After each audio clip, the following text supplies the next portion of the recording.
Hello, good afternoon. I very much am feeling that this is probably going to be the last stream for this game. Because it feels like I'm shortly before the ending. And I have also decided that I do not really care about either the mementos or the last tool I'm missing. I just simply do not care.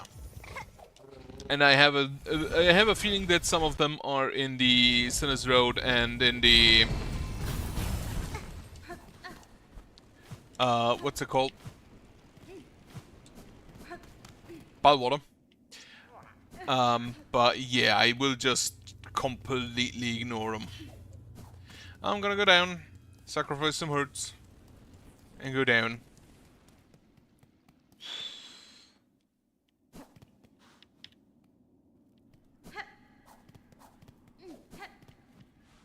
Alright. Speak. I'm ready. Do it. Oh, we've prepared a sacrifice.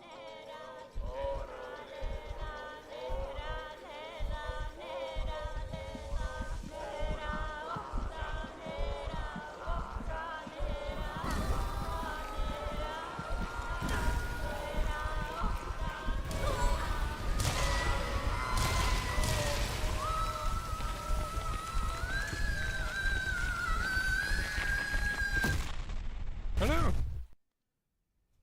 Also, thank you for checking in.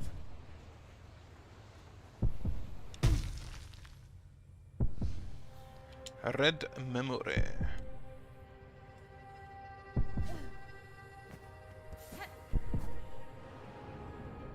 Okay, I cannot just leave.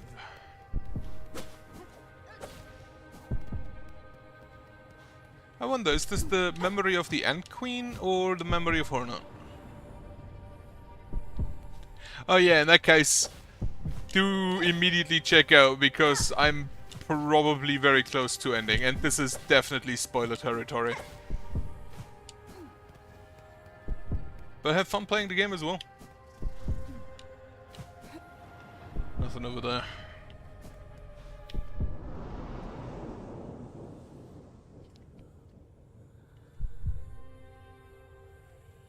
It is her own memories, yeah. Okay. Show us your craft, child. Show it splendid as only we can teach. Prove yourself more weaver than worm.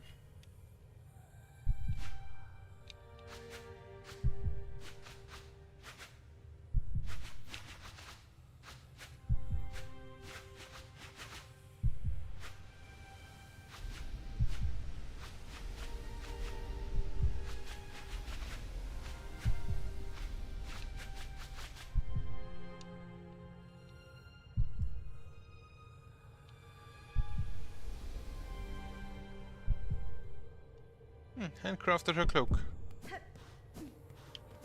Okay, we go to the left. Yeah.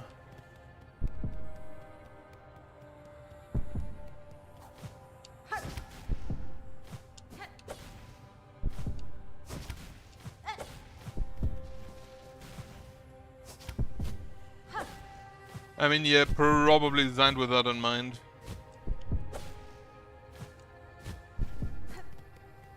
Also, good afternoon.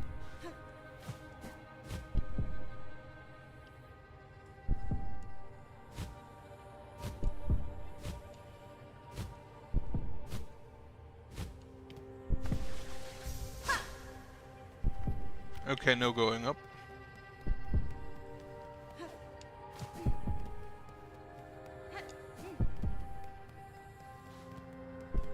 Yo, that's the stack station. Where's me stack boy? Oh, that's the Deep Nest village, isn't it?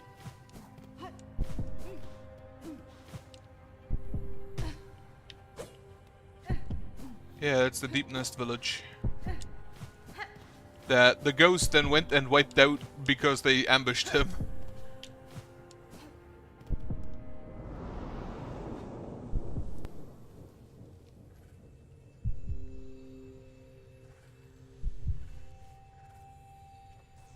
That is Hera, isn't it?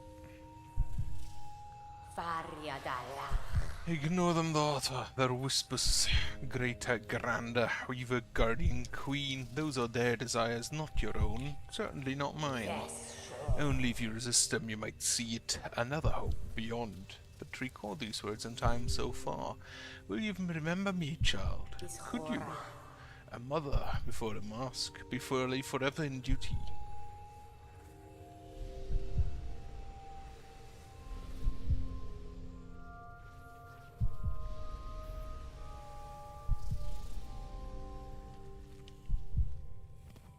There's a good question. How does monarchy work in the Hollow, in like, what was it called? Hollow Nest?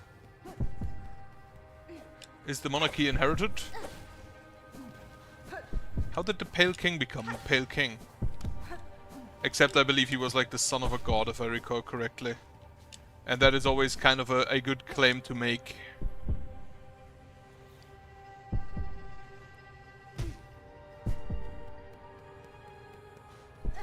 Oh, the hive!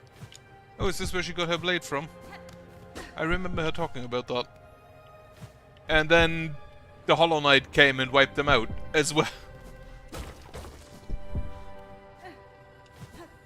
Ghost is literally just genociding entire cultures.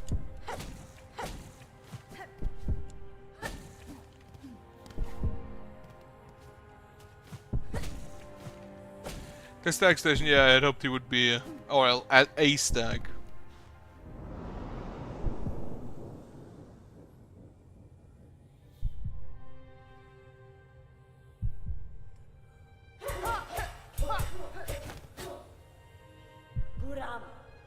Good, better. Yet still you will need to be faster.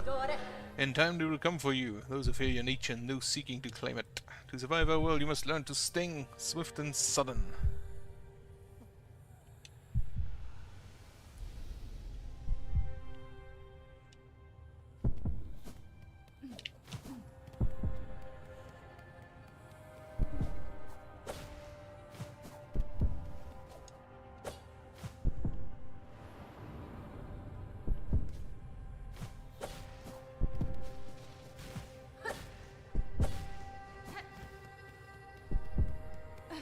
Oh, does the knight does the ghost make an appearance? I don't even know what it's called. The Hollow Knight from the first game. Oh, that's the White Palace.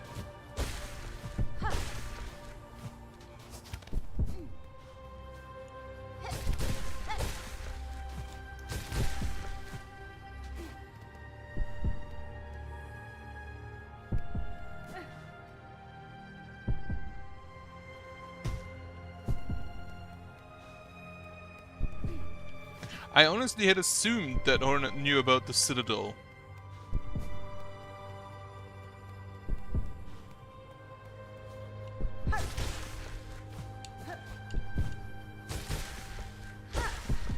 Oh wait, the Citadel here, not the White Palace, yeah.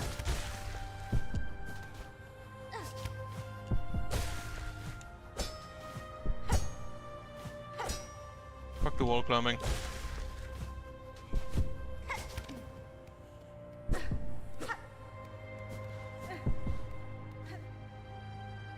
I can't check right now.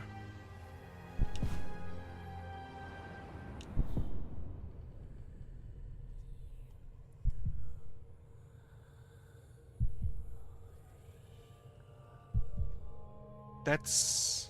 yeah, that's the Pale King. Oh? No. That's Alas Palace Child. That's the one that was in the... that was the White Lady in the Queen's Garden. For our ways you will think us harsh, you will think us uncaring, unrepentant, and so we must seem, for such is the cost of our wish. She did have a different cloak back then. You're wrong, lady. I knew the wish and the price to achieve it, and now, across these many ages, I have only come to know it better. Strength and mind and care and claw, strength enough that I may live to see a world better than our own, or to craft the world as I desire. That was the wish of my mother, of my mentor, and of you. Indeed, Spider. So much pain you must have passed to speak our hope so simply. for her to be you become, who knows clear our desire and has seen full darkness beneath our house. I would show you the gift.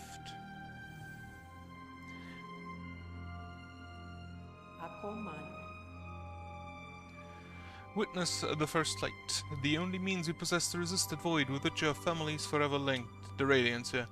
Reach forth, child grown strong, wrested from this remembrance, burn yourself free from our sad fate. Yeah, the weavers knew about Grandmother Silk. Obtained the Everbloom.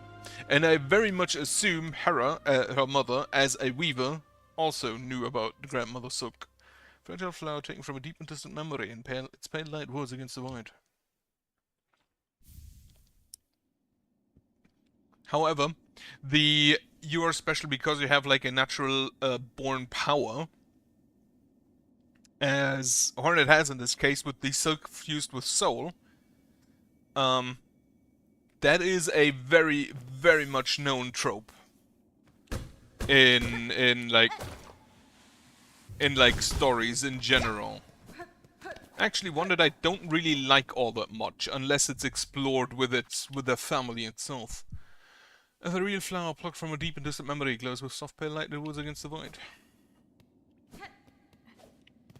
Also, the snail shamans are all dead. Last dive. Somewhere, maybe. Ah, here, wing mold. A crew considering my father's fallen domain. Only a fool believes that void can be fashioned to do their bidding. I mean, he succeeded, though. Void was fashioned to do his bidding with, like, the ghost. Alright. All snitch flies must die.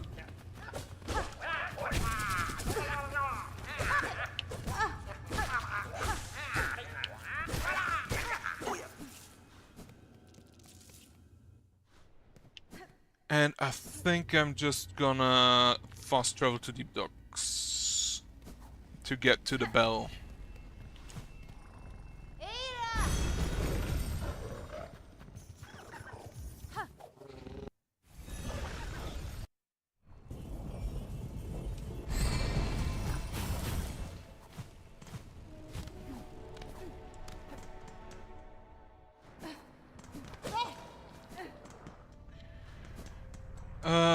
Where do I go?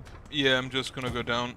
Have a rest at the... Actually, I don't need to rest at that bench. I'm just gonna fall down to... I think I can actually just go up to the bell.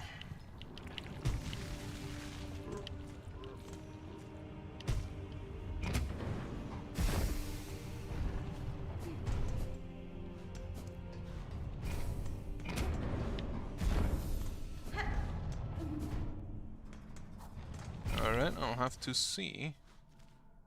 No, further down. Fun fact, I didn't really watch the release date trailer, so... I'm expectant. Is that what were you doing? Did you use? Looking forward to it?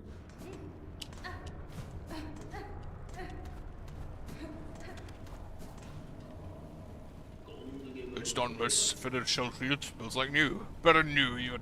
You're pulling another sentence down. Hold on, I'll get you going. Your records appreciated, sir. Noted with that, the threat from below might soon be quelled, and your hands shall rest calm. Oh, good. I only really wish to return to the forge in my regular duties. Blood purpose, routine. Rangimus, all his actions is more and a bit overwhelming for books like me. I'll be glad when it's all over, providing we survive, of course. Alright. Have a rest. Follow when you're ready, once the upgrades are done. The bell's as ready as the love of me. Okay, no, wait, that wasn't... That's fine.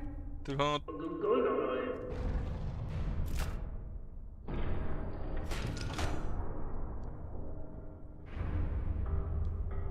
But yeah, I expect this to be basically the end.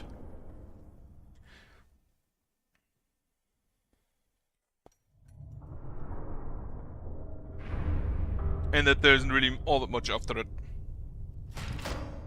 Holy shit! Was successful. And technically I could go back up, I guess. Though I don't intend on doing that.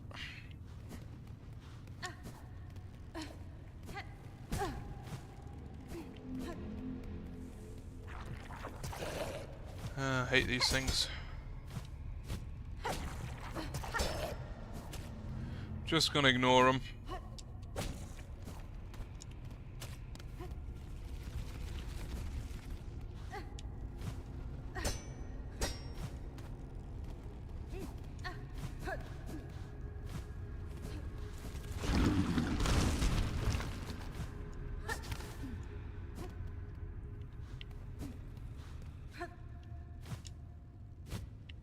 Wait, do I go... No, I think I just go down, don't I? Yeah.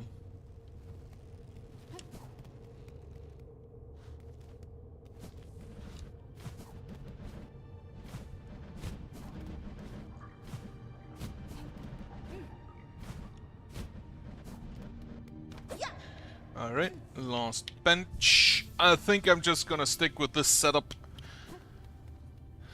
I kind of assume that I can't parry.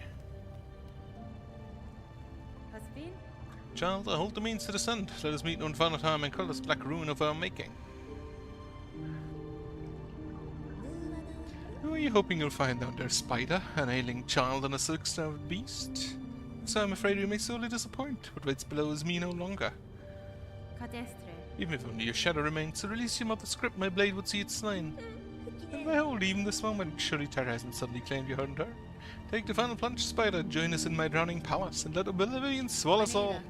Oblivion may take you, child, my own life I shall not sacrifice. I've survived the fury of your land, I've borne its barbs and its blades, and I've seen wonder beyond its dangers. But always, child, I remain the order of hollowness, and devoid below all things, the darkness I will fear no longer.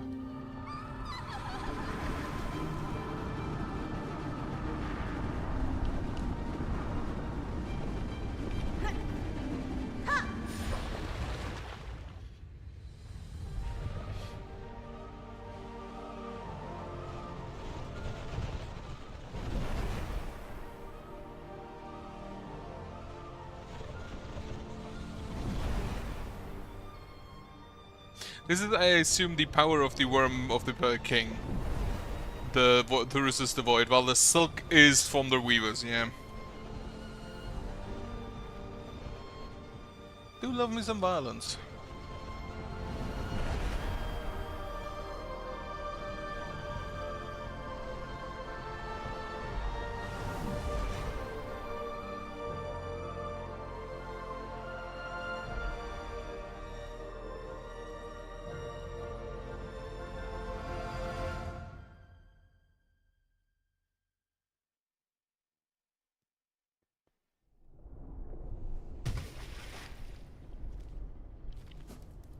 Alright, nothing to the left.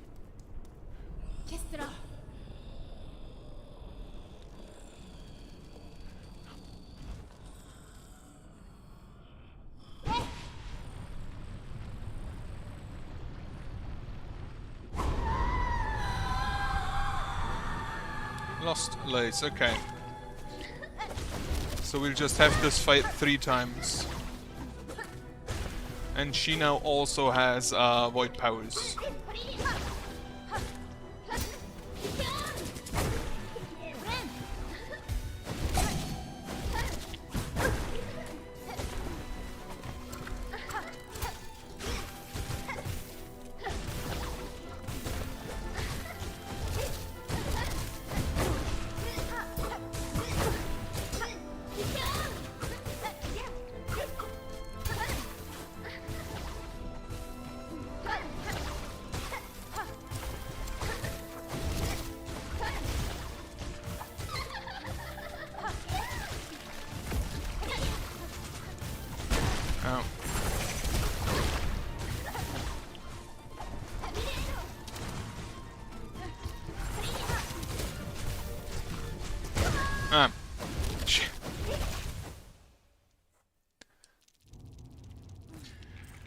Alright, I sincerely hope I don't have to see the scene every time.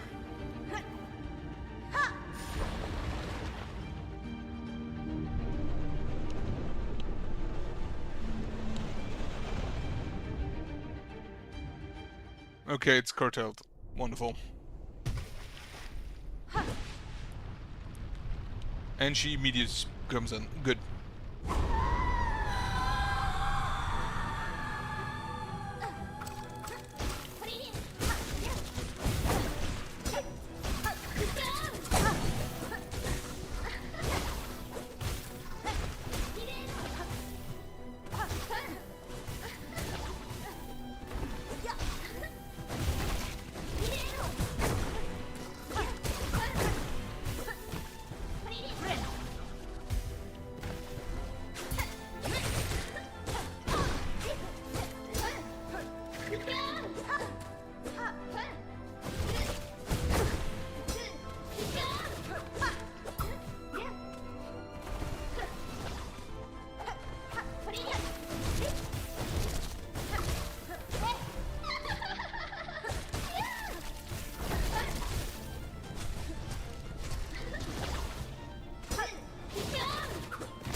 Fuck.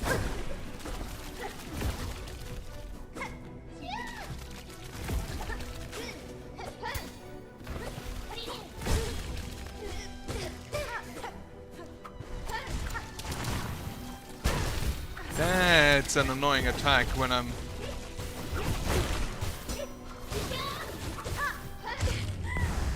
What? That was not it.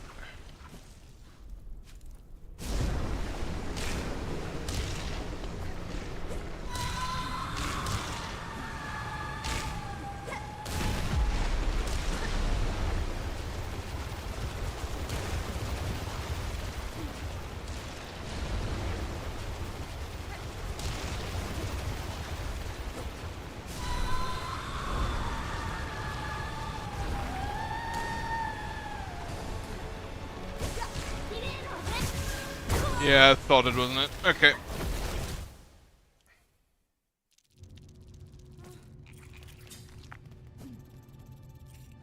Oh wait.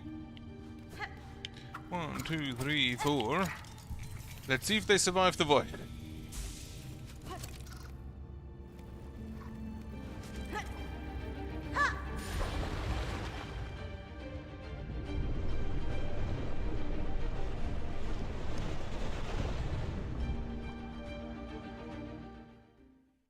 I think the best window to parry is on her 3-hit slash, like thrust, lunge.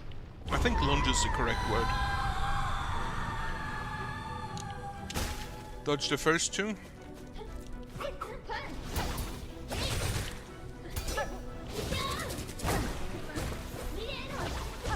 This is the best window to hit.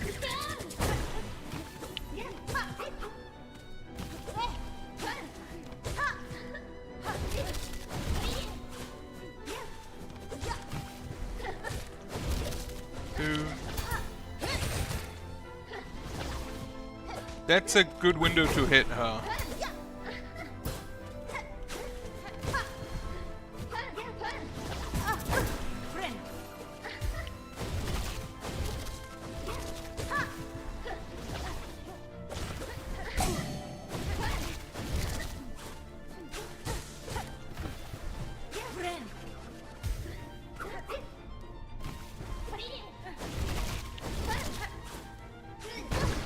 Fuck, I ran into her.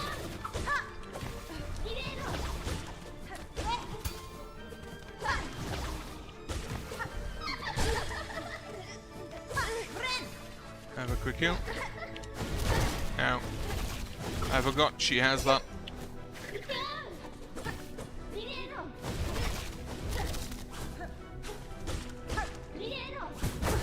Fuck, that was the jump.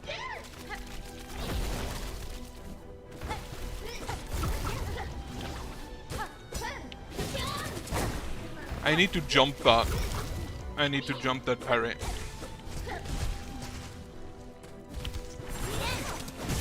That was stupid.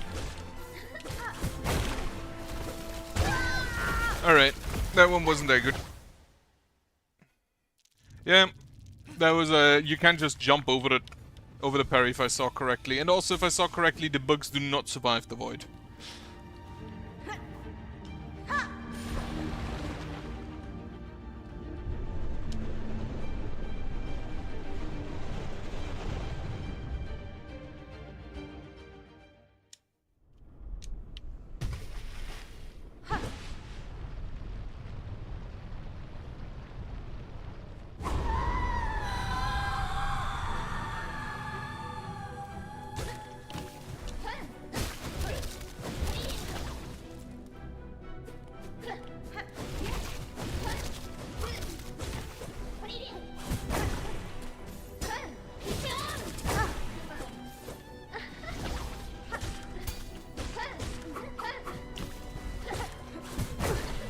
That is the jump.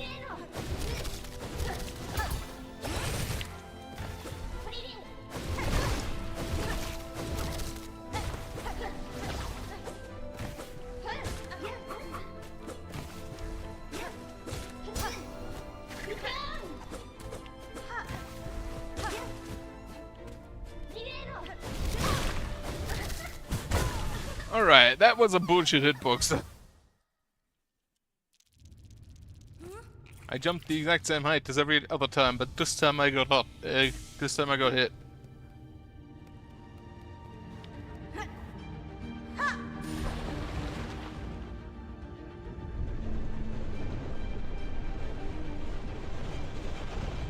The portals, I assume, are the ones that shoot the singular dart.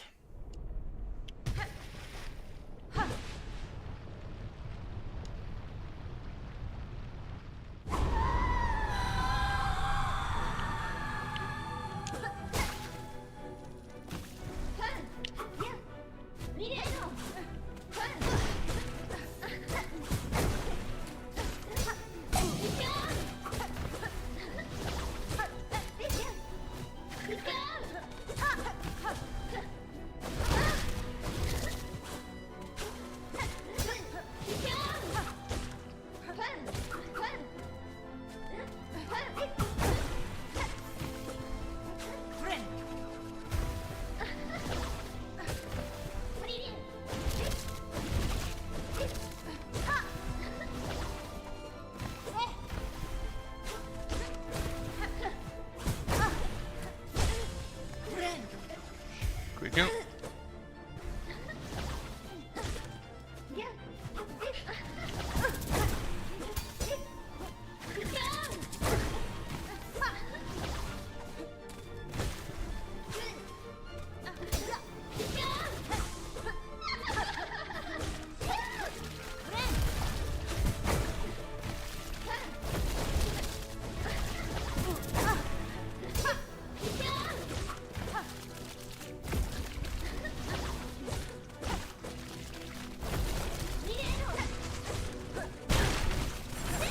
Ah, that was stupid.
I assume that's what you mean with the portals.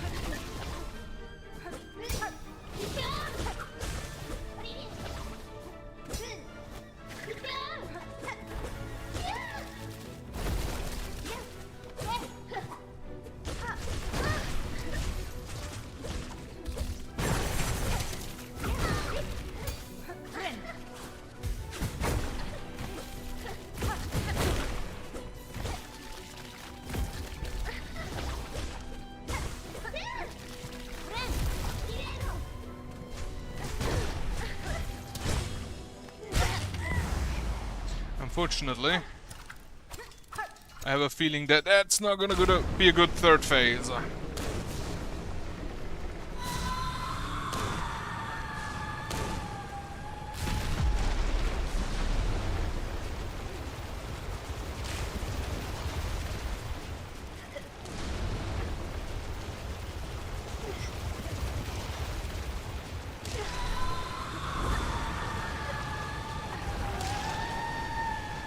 Of course, she's invulnerable during that.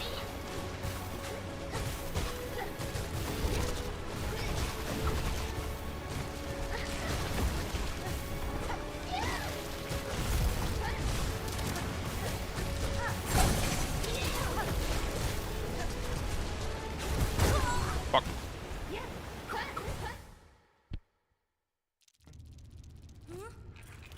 Alright, should be fine. If I see that correctly, the third phase doesn't really add anything new. At least I haven't seen anything new yet. The dice is amazing, same as the Careless Melody. Like, you just don't take damage is obviously one of the most broken things you could add.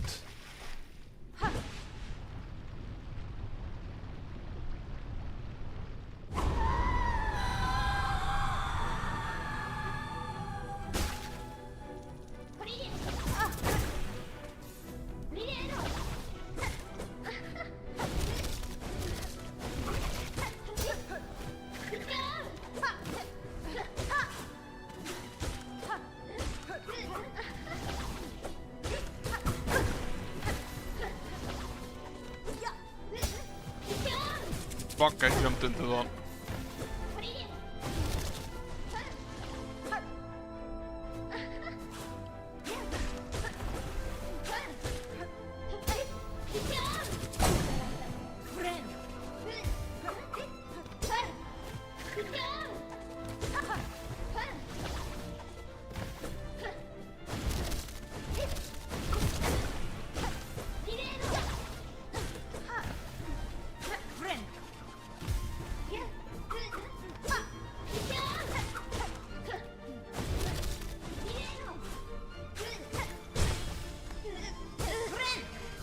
I have a quick kill.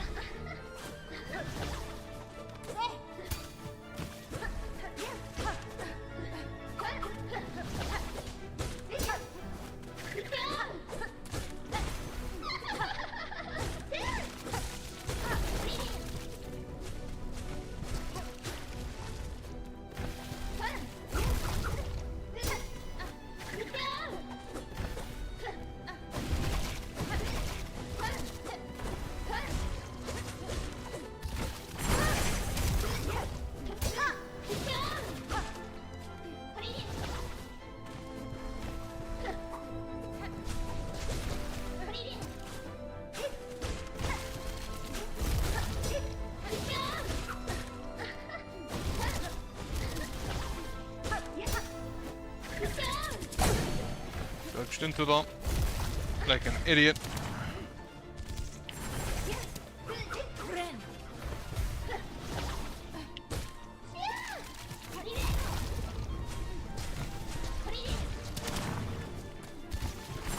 That is the most annoying attack she has to offer.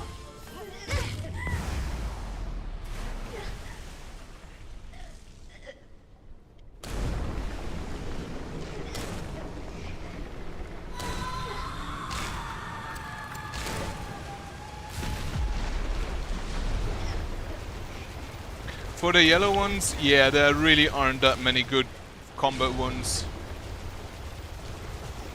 And like if you look, I currently don't have any combat things equipped.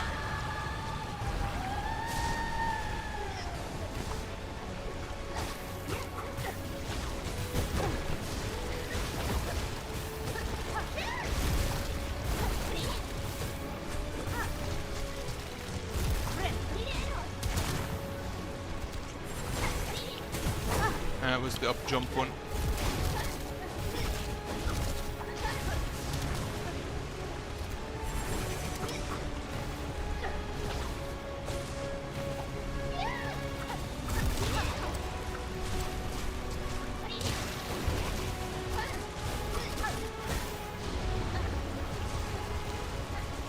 Okay, I see. She adds those to the mix.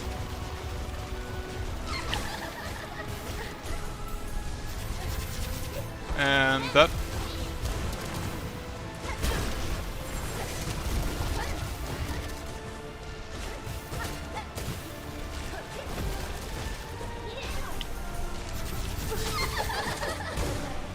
And that's a 3-hit.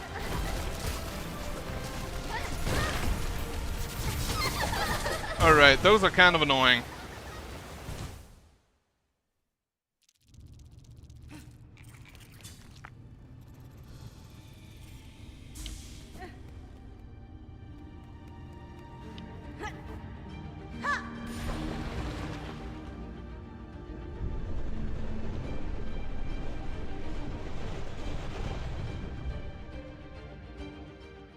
I feel like you can parry those, but it probably won't help because she's not technically in the attack. Like, you would parry into nothing, so it would just waste your silk.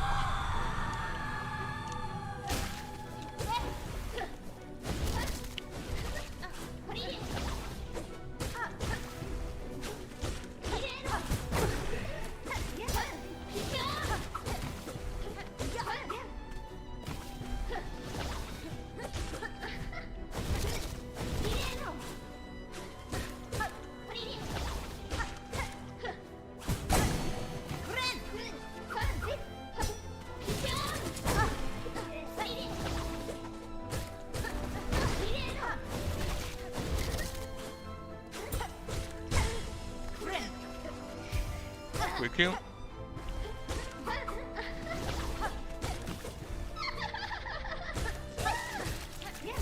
That Shadow Tentacle is really easily punishable though.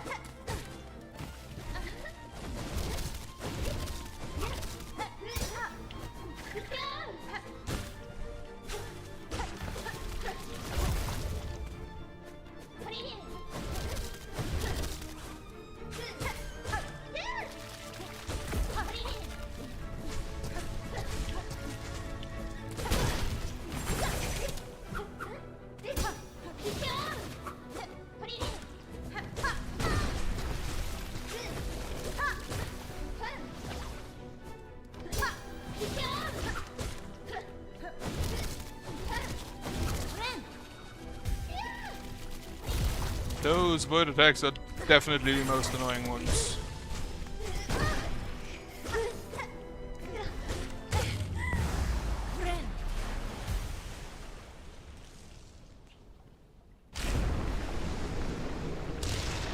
Two, three, four.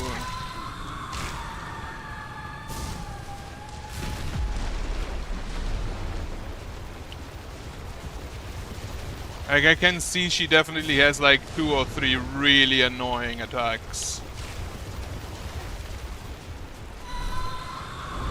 going on there.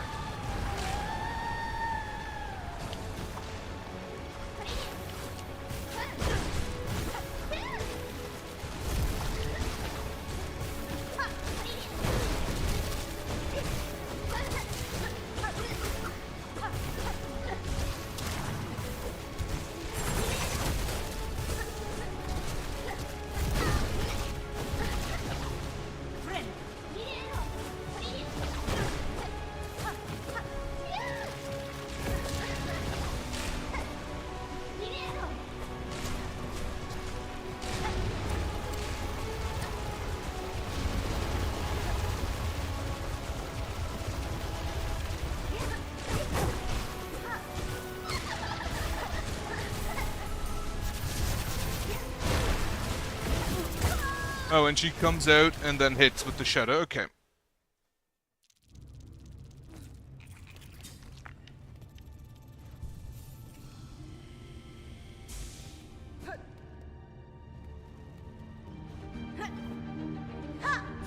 So that attack really isn't punishable.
Honestly, similar to Pure Vessel, that the tentacle attack, the tentacle hands, is the least threatening attack.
The problem with the other crests is that I'm so used to the Hunter at this point that I don't think I will switch to others.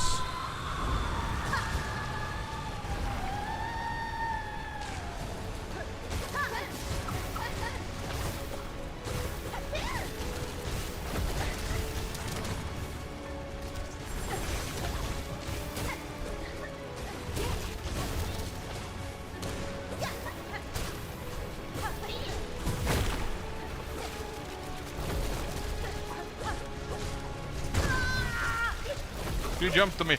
So if I see it correctly, whenever she lands, the tentacles come out. Which includes after the multi-hit attack. After the one mind.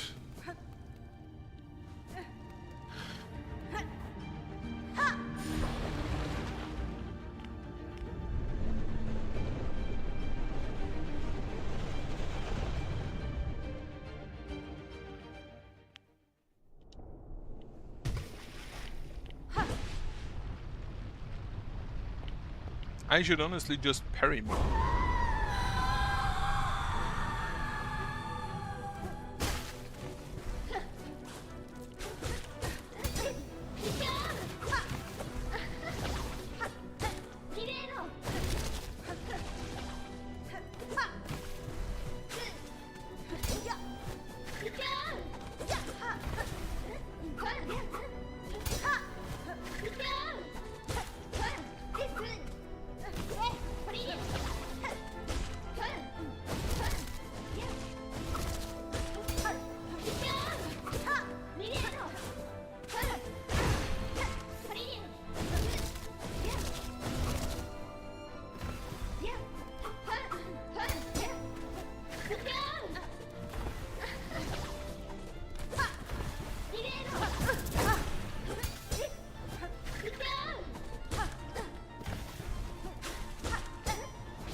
was the up again.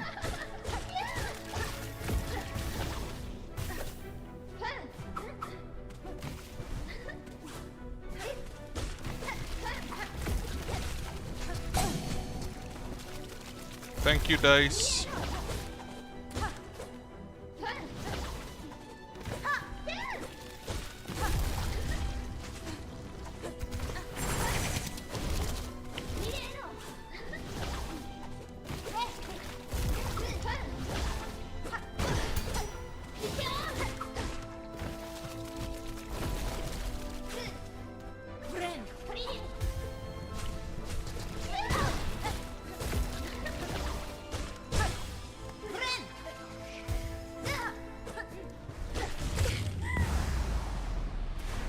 Alright, get my bugs out. The parry, frankly, isn't really that threatening.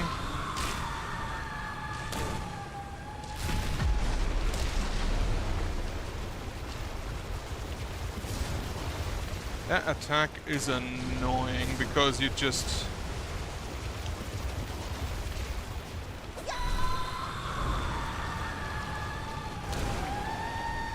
She still has a blade with her!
Curve sickle again!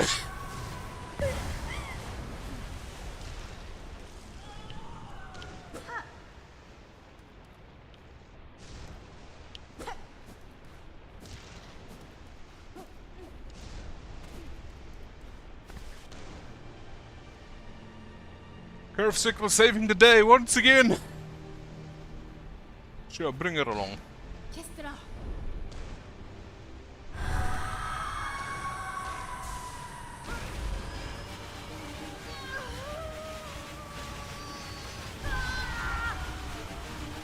More.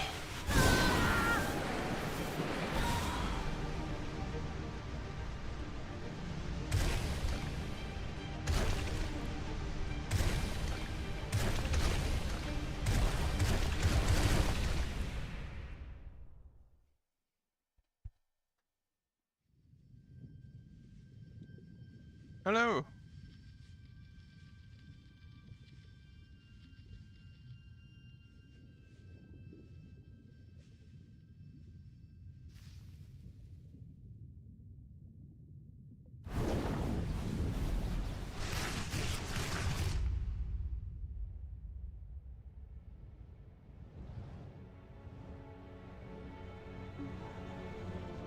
Oh, thank. Ooh, there he is! The boy!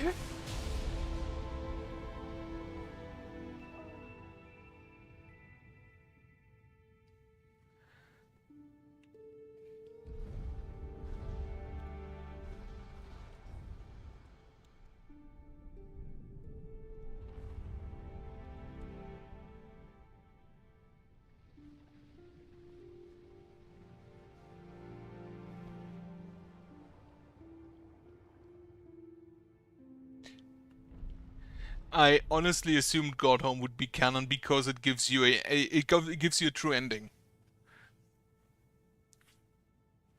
Also, day is fine. I haven't done a whole lot today. I need to go to the bank later, which isn't great, but no, I just need money. Also, what the fuck are those proportions?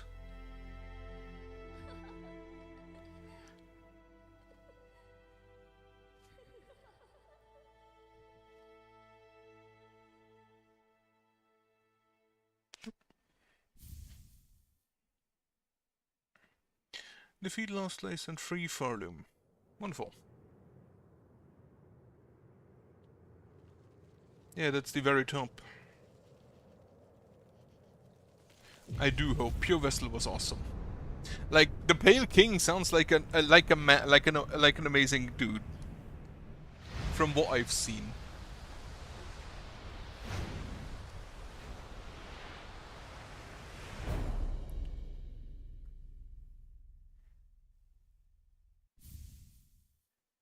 Passing of the age, grant the herald's wish and finish the game.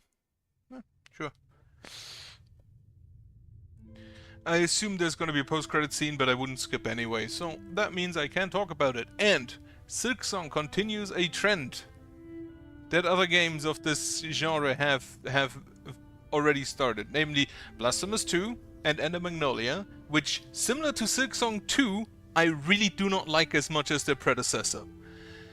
Which is sad.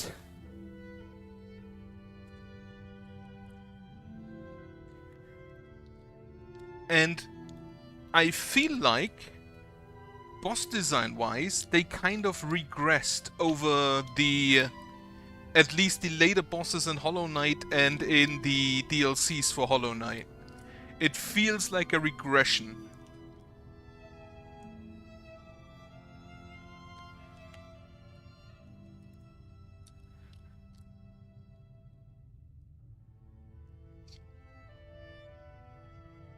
That's always a bit of a problem that you have to do. It's always a bit of a... if you're a king, you always have the issue between, like, what needs to be done and what is good for your family, because you need to keep in mind that most people die. So they do have to keep the... sometimes the kingdom has to suffer so it can be better under the next king, because if you just have a bad prince, or a bad princess, depending on how your heirage functions, or heritage. What is the word for that?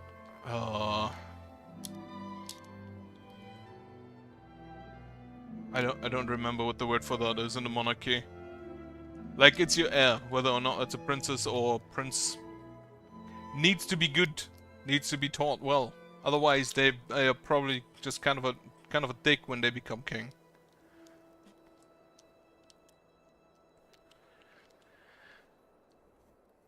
Yeah, most of the benches were really just free. The only ones you had to unlock, if I recall correctly. Through the darkness and dangers you persevered. Thank you for exploring the world of Hollow Knight Silksong. The only ones that I remember costing anything were the ones in the stack station, and that is okay, because public transportation generally is very expensive.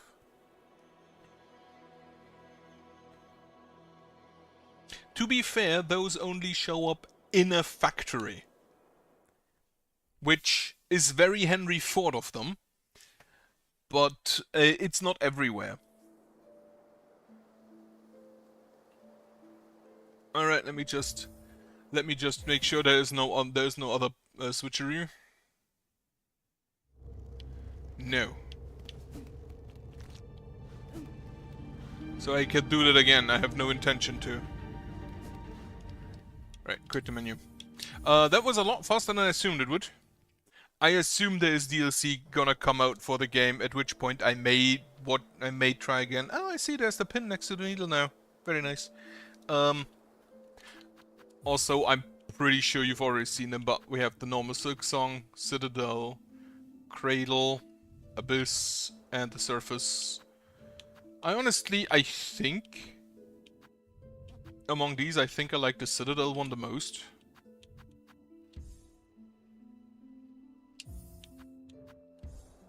But I've already left it on Silksong, so I have a free ready-made thumbnail whenever I start my stream and don't have spoilers in my thumbnails, which I wanted to avoid.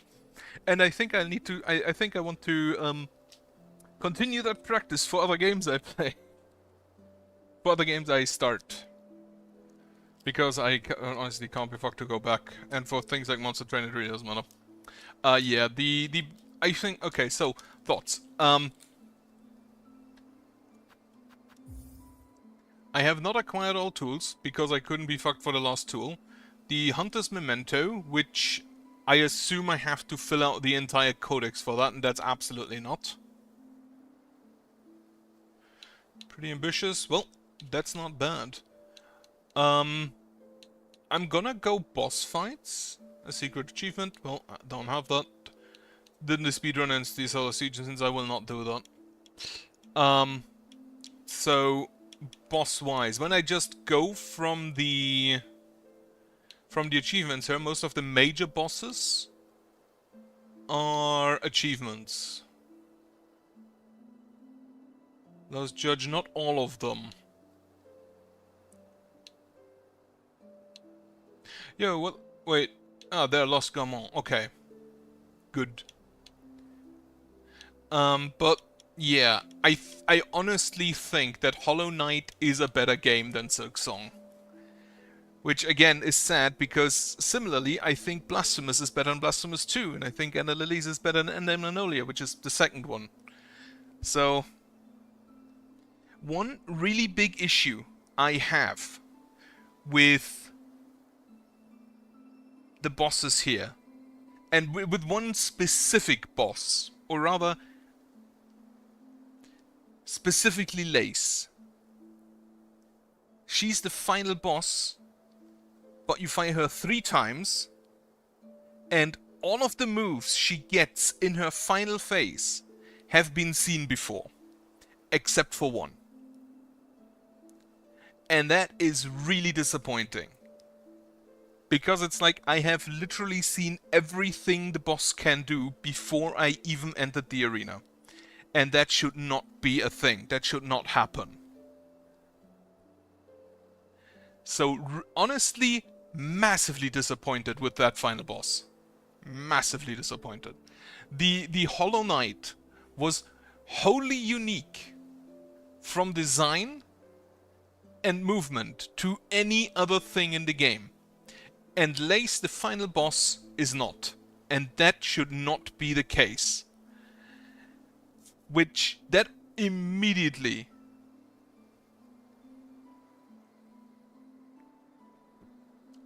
I will see. Because I did Radiance, because I did Absolute Radiance. I went through the entirety of Godhome. Not because I wanted to 100% it or 112% it, but because I liked the game. I do not like Silksong that much. So whether I play the DLC, I'll have to see.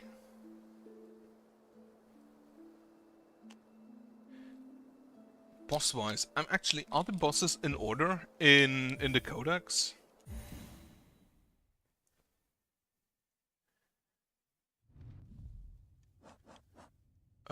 If we just go all the way down, we have Lost Lace, Grandmother Silk, that's Lace 2, Phantom, First Sinner, Widow, Pinstress, Huge Flea, Chakra, Lost Gourmand, Belly Eater. That's a Skrill. No, the bosses are not in order. That's a bit disappointing. Let me see if I can remember. What is a boss? Skull Tyrant, optional boss. It's whatever. It's a bigger version of this dude.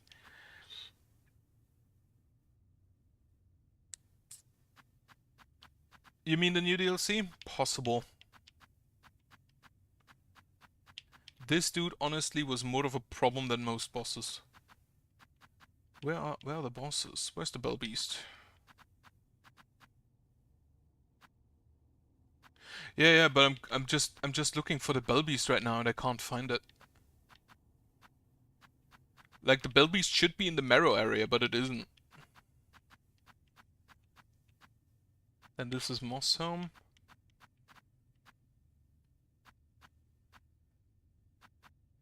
Like, this is Far Fields. Right. There's Scarsinger Carmelita, which is one of the better bosses. She would probably be a good A, maybe even S, if she didn't have the first challenge before fighting her, like the first gauntlet before fighting her. That already knocks her down. Moorwing was fine.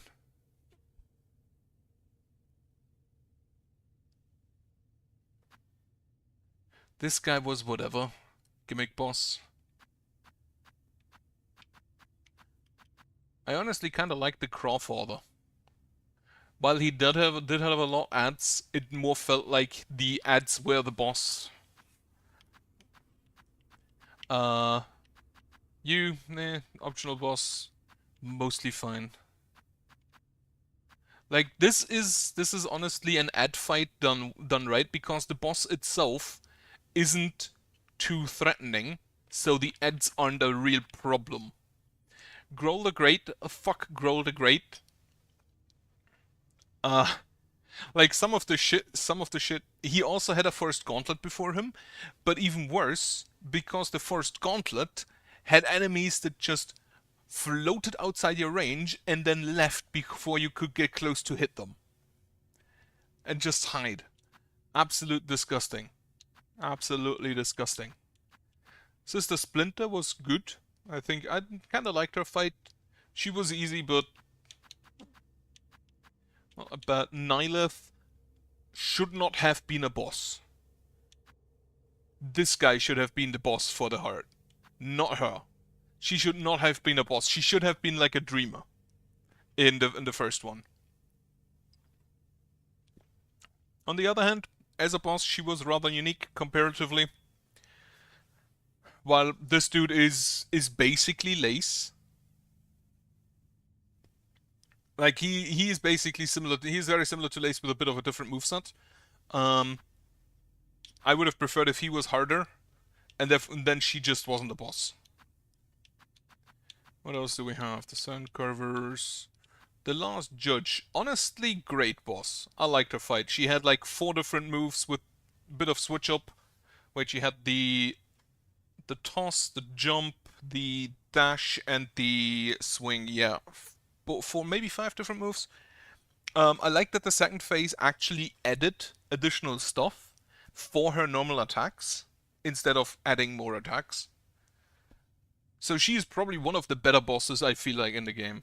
But well, my opinion. Fuck these guys. Like all of the conch flies. Fuck all of the conch flies. Actually, the Drisnargers. Drisnits. The death explosion nearly got me. One thing, there was a bug when I fought her.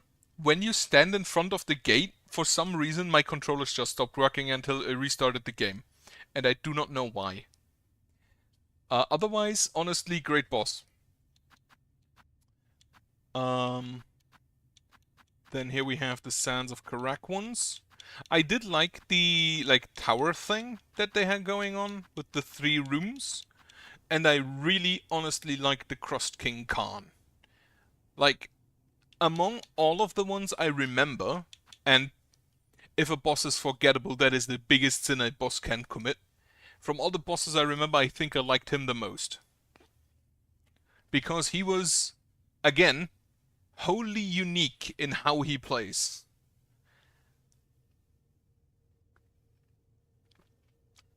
Also, he was fun to fight. More positioning based. Where's the next boss? I really like to fight the Reeds as well. The Quadcopper, Claw Maiden. I did kind of like that there wasn't a boss for the high halls. For the high halls where you just talk with a dude who was not affected by the haunting. Her fight, she is again very similar to Lace. With like they had a lot of bosses here that were basically like about hornet sized. Like the Shrine's Guardian, the Second Sentinel, Lace herself, the Pinstress. Well, the Pinstress not as much. Who are just like, I attack fast, and that is a problem that I had with Chrysantha and Blasphemous as well, which is like they attack so fast that you can't. That there's not really anything. There's not really anything you can punish, which is a problem.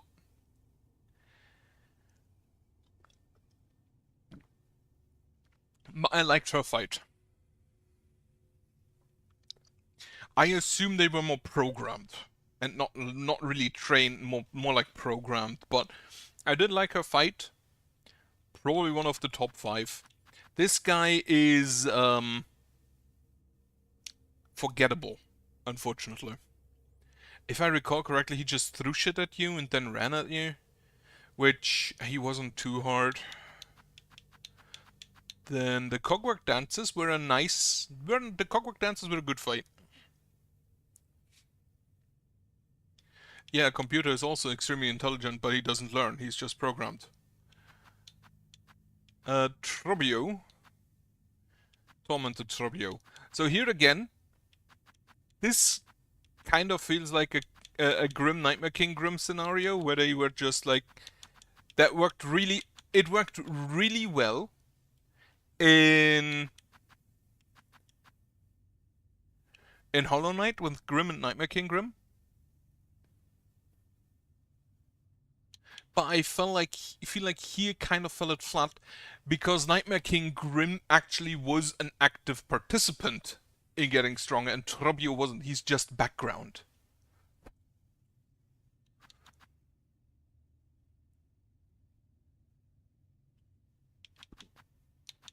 He's honestly just background and he did not deserve a second boss fight. And also, second boss fight, gripe, do not flashbang people. Like, the biggest issue with this fight is that I couldn't fucking see. That is not difficulty. That is just being annoying. That's just being aggravating. The Brute Mother was whatever. Yeah, he can do that as an NPC. Then I maybe care about him.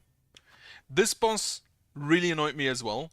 I hate when bosses just run around the arena, teleporting as far away from you as possible, and then just throw shit at you. Absolutely fucking hate that.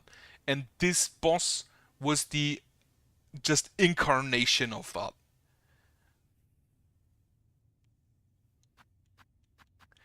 Clover dances, a more difficult version of the cogwork dances, but honestly, I feel like they fell flat compared to the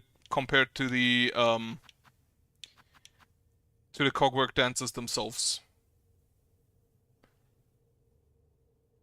I feel like the cogwork dances were a better fight, especially because of the second phase where after you kill the first one. Bell Eater was fine. I did like the intervention of the Bell Beast. Huge Flea, I'm not gonna count as boss.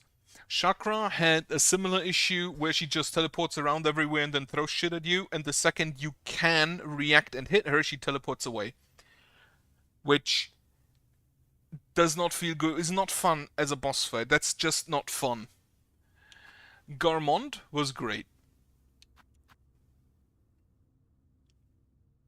He also kind of similar to Lace, especially Lost Days, in that it's basically like a dude who has his normal moveset with his flute, or like his horn spear, I think it was,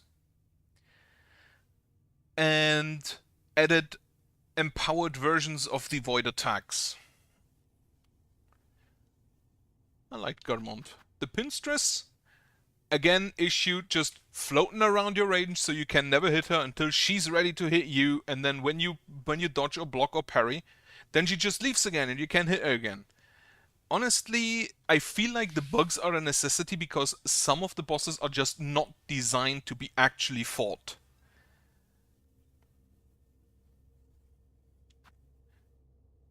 Widow was a good fight. I think Widow was a good fight.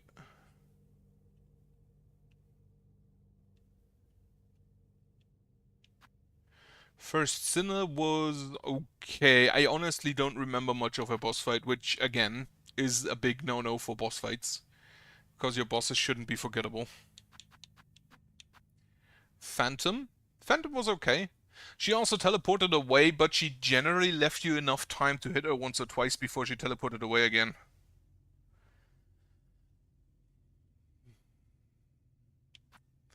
Lace. Yeah, I talked about Lace. Grandmother Silk If I compare, the best comparison in Hollow Knight would be Radiance, and I like Grandmother Silk more than Radiance. Phantom is a good fight.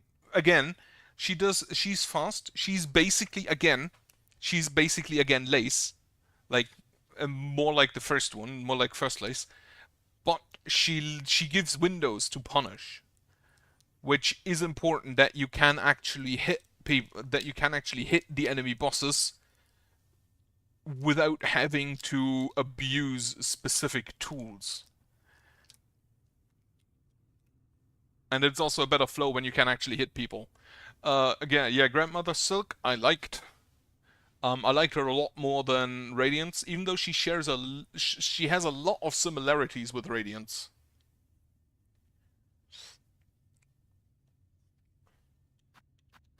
And then Lost Lace, I just ranted for about like 2 minutes about her. Absolutely hate. I do like. Okay, so I kind of like the boss fight. Absolutely hate that she's the final boss. She should not have been the final boss, at least not in this form. That would be neat, but I don't know. Maybe the DLCs will add something like that. Maybe the DLCs will add something like that. We do already kind of have time travel with the Needle, with the Elegy of the Deep. Yeah, this boss fight, this makes me actually mad. That this was the final boss. It should not have been. Absolutely should not have been. She should not have had the exact same fucking moveset as in her first fight in Deep Docks. Incredible. Incredible that the developers actually made a boss that I hated more than Pantheon 5 Nosk. Amazing. They outdid themselves with that.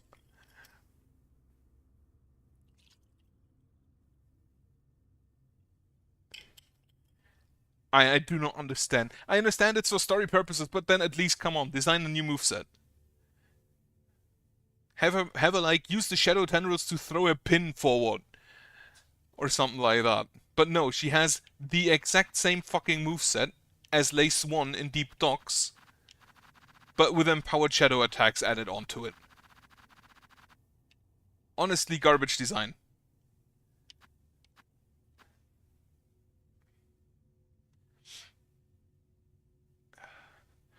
I have to think, was there Hornet 3? I don't remember. There were, well, do you count Pantheon for that?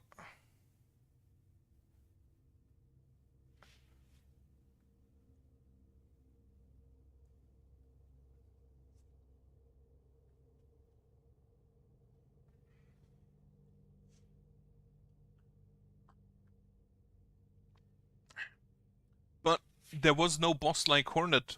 Like, Hornet as a boss in Hollow Knight, there was nothing that really was similar in Silksong, because Hornet in Silksong would be really easy boss fight because she's extremely slow. There was not really anything that set up traps all that much. At least not to my memory. At least no boss to my memory. Which again, I forgot how Widow fought, so not necessarily true. But Hornet, honestly, Hornet 3 would have been better. Hornet 3 would have been better. Set up traps made out of void. That's fine. Just copy paste the entire Hornet fight, the entire Hornet 2 fight from the first game, and make it the final boss with traps, with throwing her stick, with the jump attacks, with parries. That is completely fine. That would have been better as this Lace fight. That would have been like miles better than this Lace fight. This is honestly the fact that you fought this boss 2 times before, and in her final form as the final boss, she gets nothing that wasn't already in the game before her. You know the entire moveset before you enter her boss arena. That is absurdly bad. that honestly kind of puts the game down a number. On like a 1 to 10 scale, that lowers it. At least for me. Like, this is inexcusably bad. And the only attack that she added was the weird like big wave of darkness that you have to jump over. And that's not really an attack, that's an environmental thing.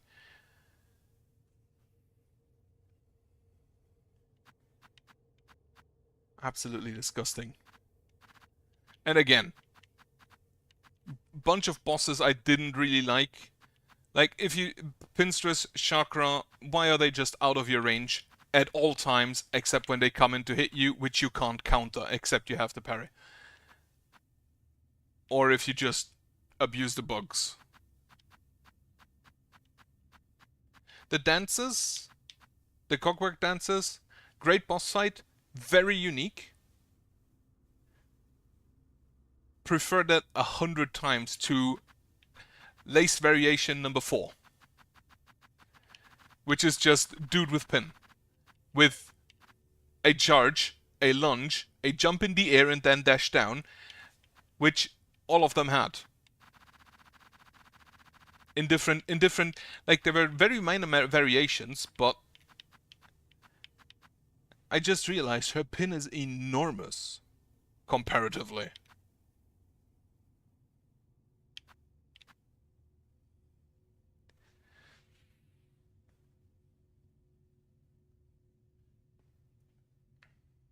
Yeah, like that would have been a lot better if she just like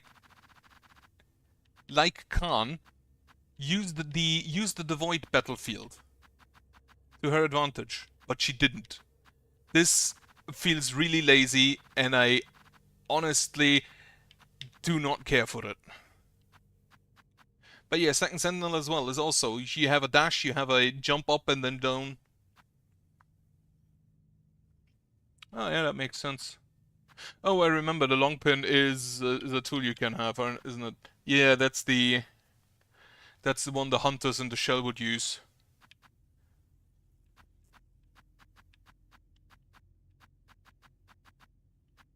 The next, I honestly do kind of like the wish system. Expanded the world a little bit more than Hollow Knight had. There were also quite a lot. The rewards for these, honestly not great. Like, you had some like the Roach Guts here, which were basically a requirement for you to do, so you can do other things later. But then, for example, what was it?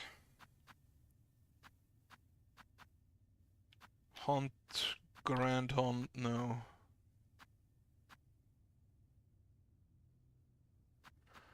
Which was it? The liquid lacquer.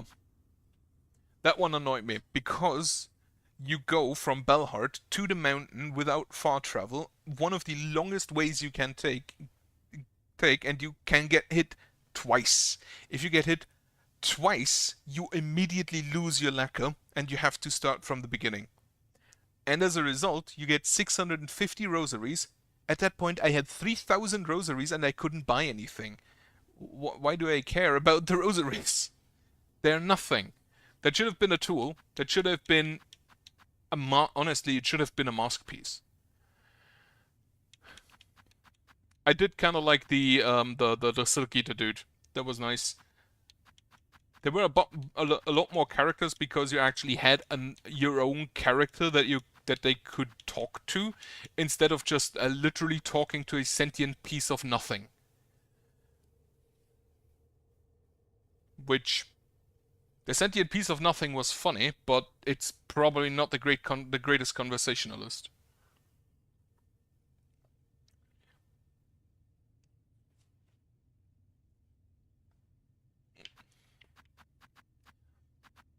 Yeah, there is, again, the repairs, the life-saving bridge, an icon of hope.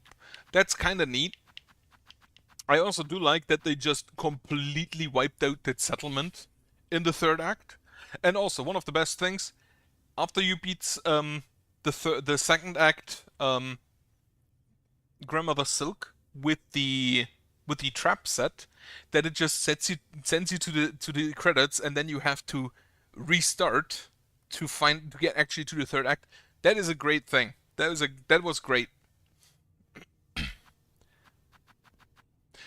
But I still have the Hornet statue. Like, honestly, every person who used up that Hornet statuette, throw them in a gulag. They do not deserve to play video games. But yeah, I did like the wish system. It could have been better if it was like chained, if you had like chained quests where you have to do multiple things in order.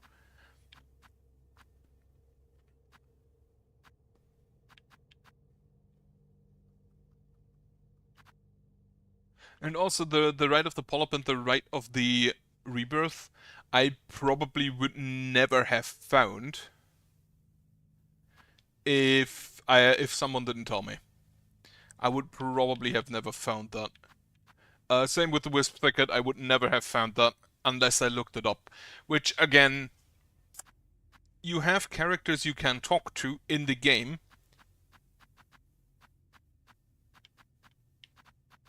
Yeah, Rebirth was the one where you had to find the dude in, like, Bilewater, under the Petrified Ducts, where you had to go through the Petrified Ducts to get there. Which, at that point, I had completely forgotten about the dude. But yeah, I feel like this could have been expanded. But honestly, I feel like they kind of ran out of time. Because this feels like a how do I say it? So there's a board game I played which is Nemesis Lockdown, which is a big game with a lot of mechanics, and all of the mechanics feel half baked, and this really feels half baked. This feels half baked. It's a great addition, but every single of these quests should have a unique reward and never just rosaries. Never just rosaries. And then make them more difficult, make them bigger. Make them more difficult, make them bigger, make it so there are actual incentives to finish them. I mean, there is an incentive to finish them because I'm pretty sure that the caretaker of the first shrine doesn't help you if you don't do enough wishes. Also, that sprint should have been in Act 1. Should have been in Act 1. Just for a movement tutorial. And then the second you get additional movement, like the dash, the run, the double jump, go back, add another tutorial, which after every one you get a reward, a small reward, and then after the final one you get a big reward. That should have been not in the last act, hidden behind a boss, well, not actually a boss, hidden behind like an entirely optional area.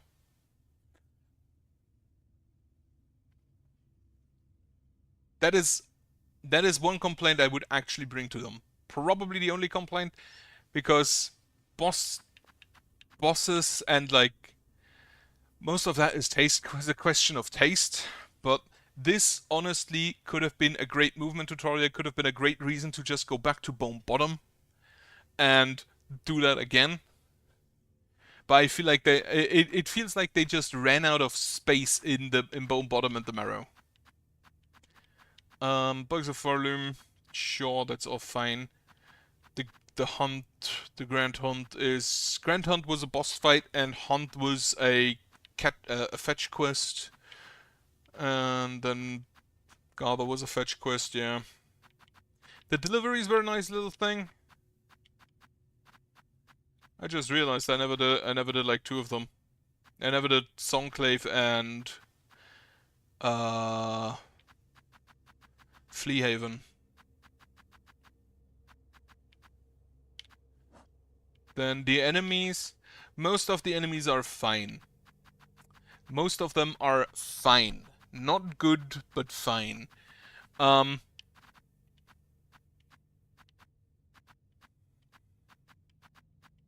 Yeah, it should be. Like, he's in a big bone. You know what's also has a lot of big bones, the marrow. Amazing. Yeah, he should have been in the marrow, maybe somewhere above Moss Home, like in the. But the exact details can be thought, but you could have easily made another room and added him. But he should have been not hidden in Act 3 when you have all of the movement. He should have been a movement tutorial guy. He should have been a, you learn something new, here you can test it, here you can learn how to deal with it. That should have been after every that should have been honestly Act 1. One of the first rooms you find. Map-wise, what area-wise? What do I like area-wise? Right, so Bone Bottom, the Wormways. The Wormways are disappointing. Because it feels like they wanted to add deepness, but didn't have a story reason to do so. So they just slapped that in. Didn't like it. Bone Bottom and Moss Home is a good start. Moss Grotto, that's a good starting area. The Marrow is honestly kind of whatever. The enemies aren't that inspiring. Deep Docks. Deep Docks was a neat area because it's industry in between nature. I like that. The Far Fields were okay. Absolutely fucking hated this area, the volcano. Honestly loved the Hunter's March. The fact that it is the only actively hostile area insofar that even the bench tries to kill you. Absolutely loved that. Then Verdania was neat, like especially visually very good. Don't know how I feel about the enemies there because again the enemies there were again just stay away and throw shit at you and teleport whenever you get close, like especially these two. Attack, teleport away, attack, teleport away. Yeah, Bilewater is also really hostile, but Bilewater doesn't get that pass. Why? Because Bilewater is the Miyazaki mandated poison swamp area. And they do not get a shout out. This is the quintessential Dark Souls mandated poison swamp. I missed the bench there? Possible.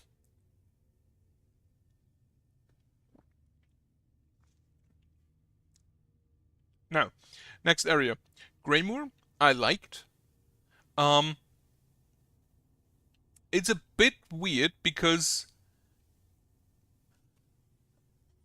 the City of Rain in Hollow Knight 1 had a lore reason as to why it's raining, namely the large blue lake above that Quirrell goes to. This one doesn't. Like, where does the water come from? Where is the water coming from? We are not on the surface. Because we know that the surface is up here. Like, where's the water coming from? There is not enough water in the Sinner's Road and Bilewater to fill out the Greymoor. The rain is silk? That is kind of weird. Wouldn't the silk run out at some time unless you had something to replenish it?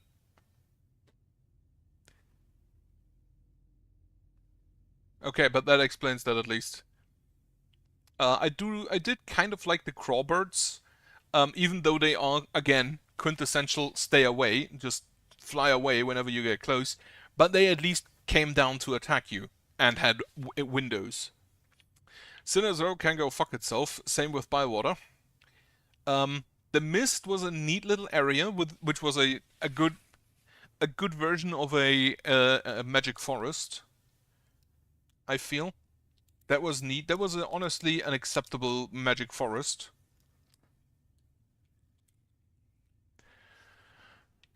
Bilewater, again, mandatory poison swamp area. Some of the worst enemies in the game. Absolutely hate when enemies just hit you from range and then just fucking bail.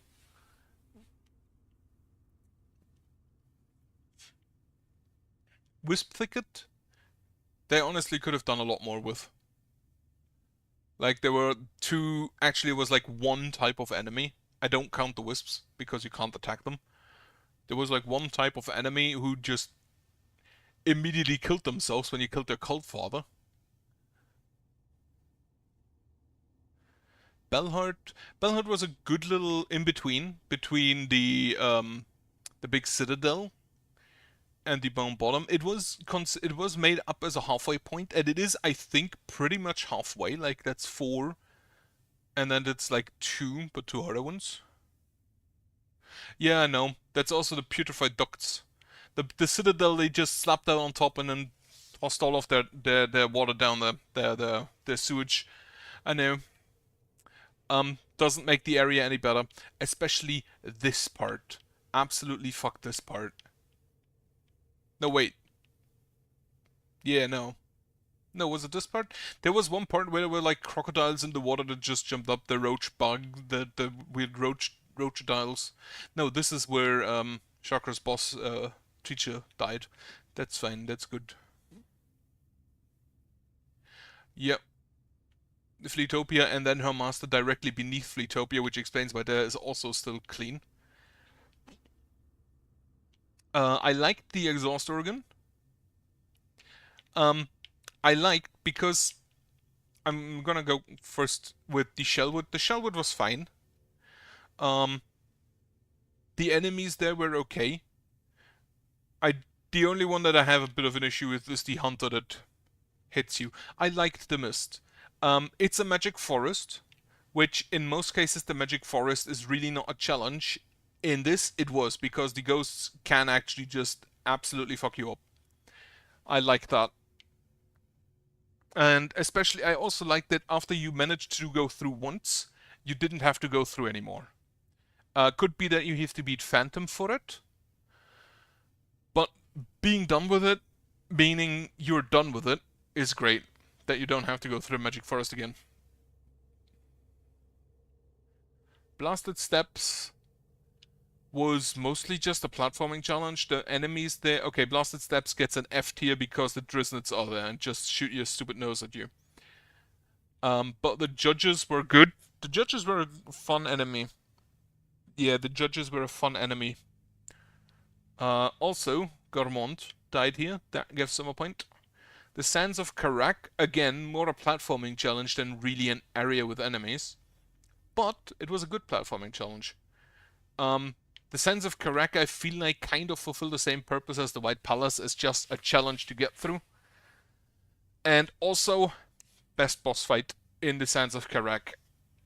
I think I'm gonna say it. Khan was probably the best boss fight, in my opinion. Grand Gate, Lost Judge, great boss fight. Grand Gate it's a gate. It doesn't have to be big. I like the switcheroo. I like the Underworks elevator. I do love the idea that you basically have this Grand Gate and you go through and you go into an elevator and then you're just inducted into slavery. Because there is no way to actually go up to the choir halls. That sums up the Citadel really well, I feel like. The Underworks I didn't really like. Very cramped. Very cramped. It is basically not an industrial area and more like garbage removal. Which, nobody up there is alive. Where's the garbage coming from? And when it comes to garbage removal, it wasn't very efficient. But I did like I did like the what was his name? The architect. That was a neat little character. Actually, because of the characters, I'm gonna say something for those as well. Now, Whiteward was mostly just like a disturbing, like, horror intention section, which it did their job well enough. Difficulty-wise, it really wasn't all that difficult. The boss it had was whatever. Again, one of the more forgettable ones.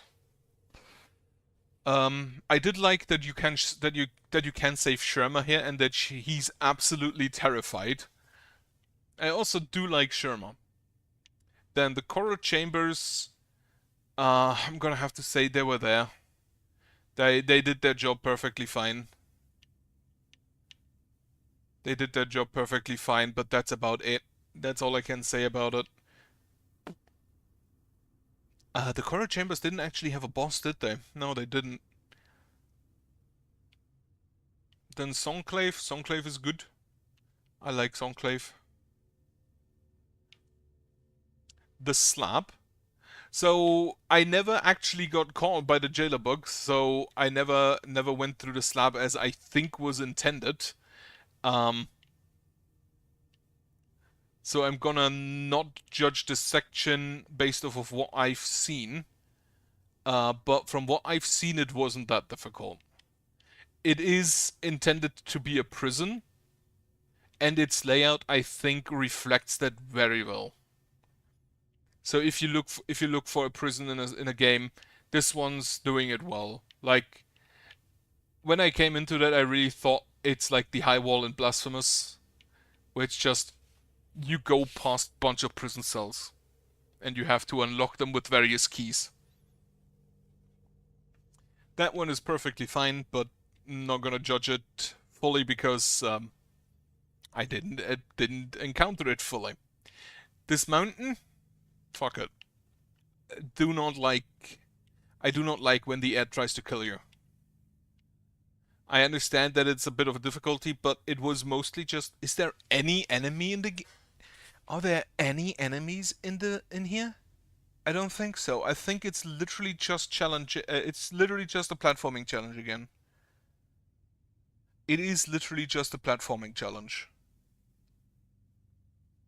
There are no enemies in Mount Fae. Yeah. And for a platforming challenge, however, I feel like it's a bit too long.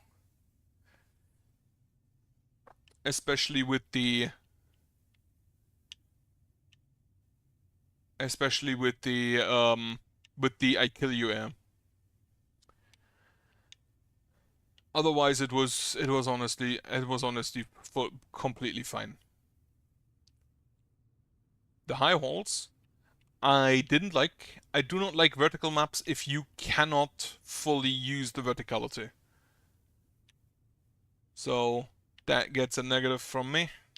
I did like he had best character, like just this big dude who is old enough to know how it was before the haunting and kind of hates what became of it. Also, rip. Also, you can ask Chakra to help you there, which was great. The Memoriam is basically just, if you want to fill out your bestiary, you go here.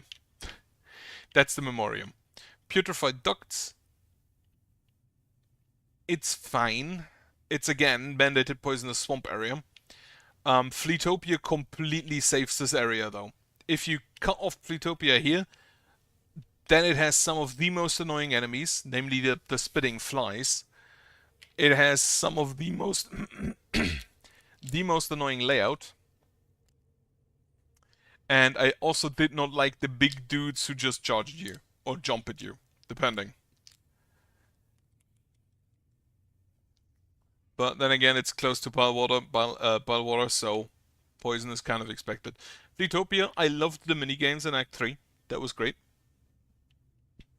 The vaults, I forgot the vaults. I did not find them. I actually had to look up where I can find the map for the vaults, which was embarrassing. Otherwise, the vaults were fine. Bit disappointed, honestly, that there wasn't a keeper boss fight.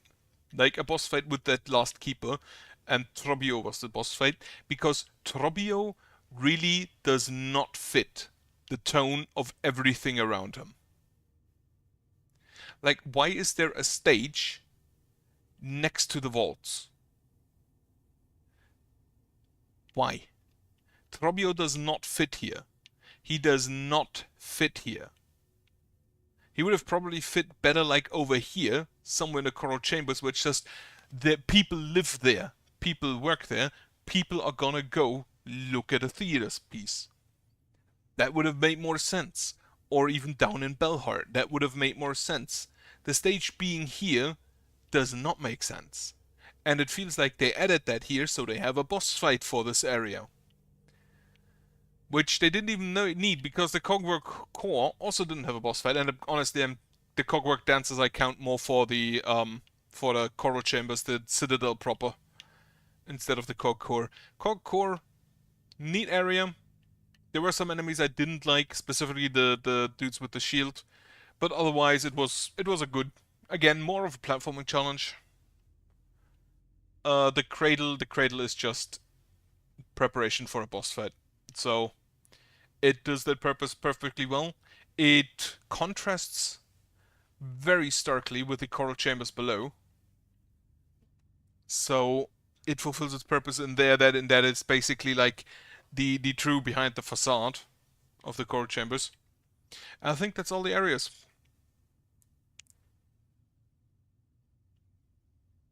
I do think that is all the areas. Unless I missed one. But yeah, favorite area. What would be my favorite area? Oh, I missed the Abyss. Hate the enemies here.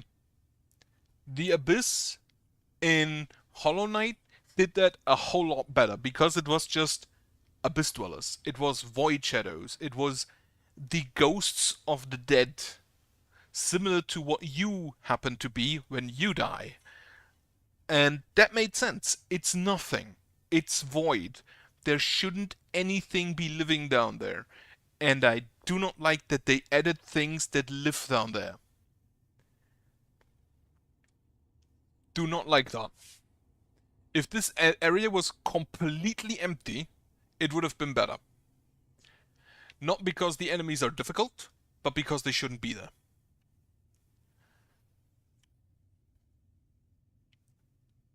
Favorite area? I think probably Verdun. No, actually, I think the Coral Tower. Now, the Coral Tower was basically just like 4 rooms of fighting, but it was a very unique look. So that would probably make the Sands of Karak. The Sands of Karak generally are very unique. Otherwise, probably the Hunter's March. That could have been expanded a little bit. And I do kind of count this area to the Hunter's March, like this part of Fall Fields I do count to the Hunter's March. I like the Hunter's March. Verdania was okay. Least favorite area? Probably, like, what do I say probably? It's Bilewater, of course it's Bilewater. Complain about Bilewater so much. Of course it's gonna be Bilewater. Now, what's next? Right, what do we have here? Rosaries and shards. I do not like the shards, but that's because of the tools, and I'm gonna come to that. Traveling wise, the Needlein, it's the Dream Nail. Like, it's the Dream Nail. It's a new version of the Dream Nail. That's completely fine. The Swift Step, dash forward and run. That's bog standard. The Claw Line, and charge towards it. That is an upgrade over Hollow Knight. I liked that skill.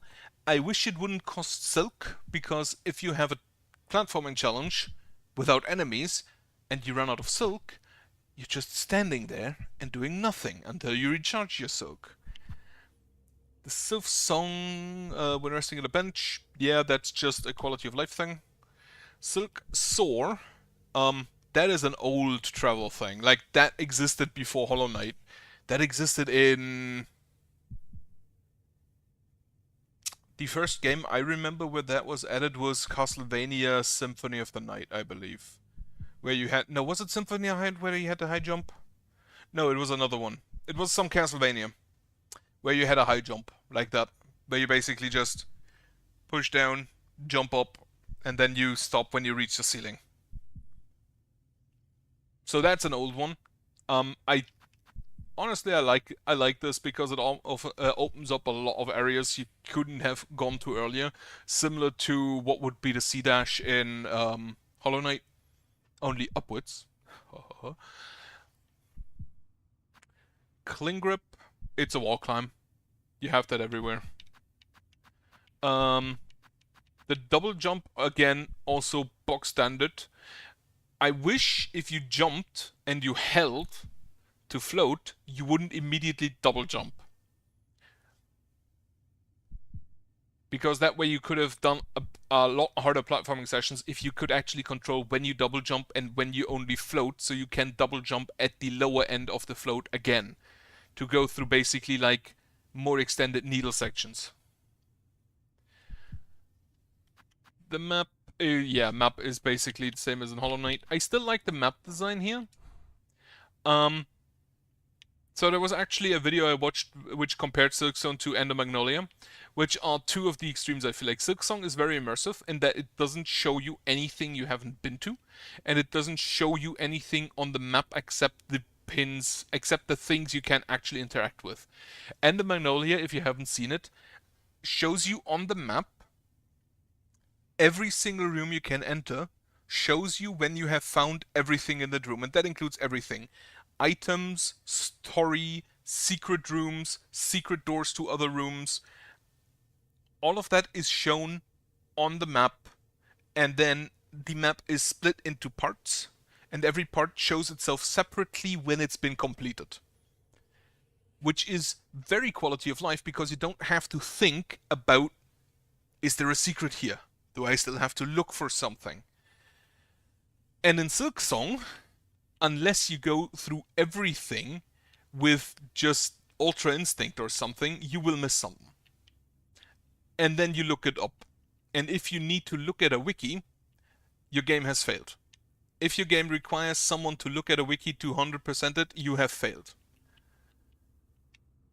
If you need backseating to 100% a game, you fail. Like, the Wisp Thicket, you could have maybe seen it, but I feel like the average player will not. And then they look it up, and then you failed. Which, actually, I'm gonna come to this, has even less of an excuse in this case. Right. The tools, I did kind of like and dislike the tool options. I'm gonna come to that. Rosaries were fine. There was a bit of a disconnect in between how many rosaries you have early on to buy stuff and how many rosaries you can have at the end. Like, I've spent like 4,000 rosaries on these shard packs, and I still have about 4,000 left. So at the very beginning, you are absolutely starved for rosaries, and then at the end, when you get that Chronist to get more rosaries, you don't need them anymore. That Chronist also should have been given to you in Act 2 as an optional reward for beating the House of the Crawl bugs. That should have given you the Chronist, and then you can add it to your house. That would have been great, because then you can just, because in Act 3 you're not gonna go back to Belhart unless to check if there's a wish. So you're never gonna see the Chronist again. And at that point you also don't need the rosaries. But in Act 2, you go through Belhart all the fucking time. Well, if you don't fast travel everywhere. And even then, there are more reasons to go back because there are more wishes and there are the courier things you have to do. So at that point, it is much more likely that the Chronus is actually of use. Then, right, the Needlin, also the Deep Elegy, getting that back. Elegy of the Deep. Could have maybe gotten a few more boss fights out of that. I would have loved to find Garmont too.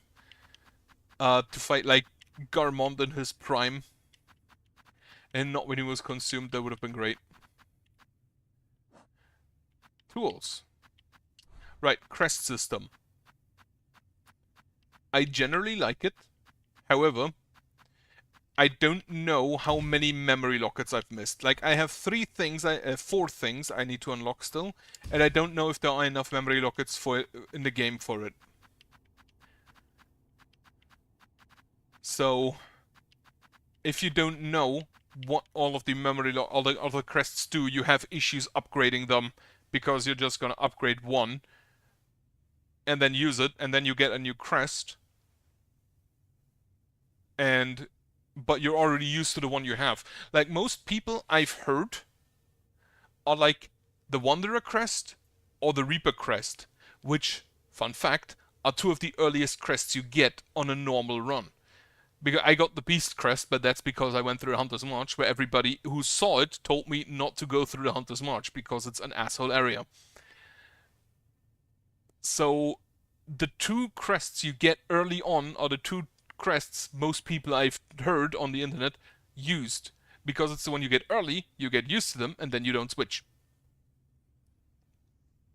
The Silk skills, like the Silk Spear and the Thread Storm, whatever. This is apparently the best one. I haven't used it.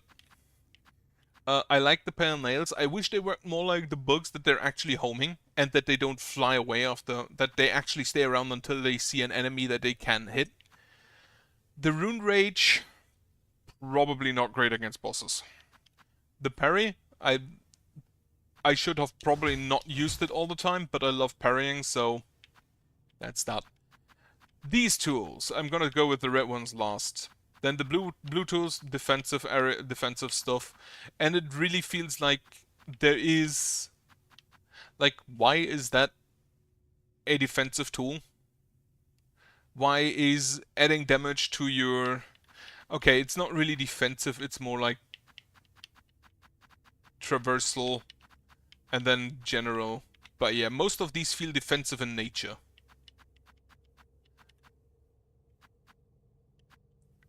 I can't really say too much about them because I have used exclusively like the mask, the polyps, and then later the long claw. I don't think I've used anything else. So I can't really say anything about those. I have used the magma bell, which was, it was okay. And then you generally, the sawtooth circle is fun. I've heard someone say that that is apparently the most damage you can deal. But I wouldn't want to mash like that. This one kind of annoys me because your health is never full. And then the traveling ones, and like if you don't have this and this and this equipped, you're doing it wrong. This one's kind of funny. This one's completely optional. I never felt like I needed to run faster. The Scuttle Brace is funny, but I don't think it's good. The Thief Smirk, more rosaries, but you already have this to get the rosaries. Though, to be fair, it's more like similar to this one. But you get this so late that you don't need rosaries anymore, so whatever.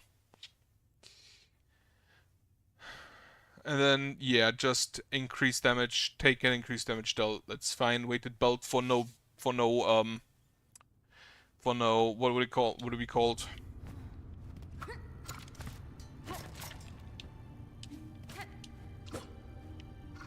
Wait, how did you use that? How was it used? Down in RT. Like, this is just a funny way to move. The backstab into scuttling. That is great. Because, like, everybody knows that these are bugs, but they don't really act like bugs. And this is one of the few things where a Hornet actually acts like a spider.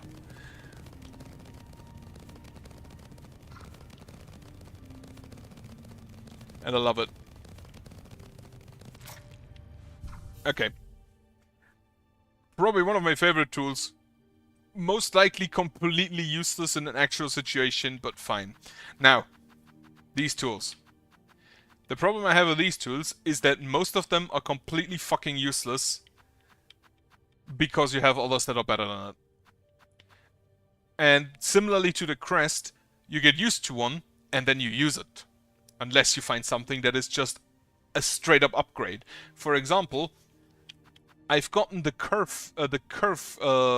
what was it, the original called, not curve sickle, the curve bone, the boomerang from the Hunter and Hunter's March, from the vendor in Hunter's March.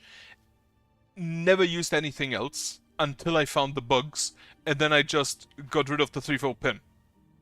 And at that point, I have not used the traps, except for very specific bosses.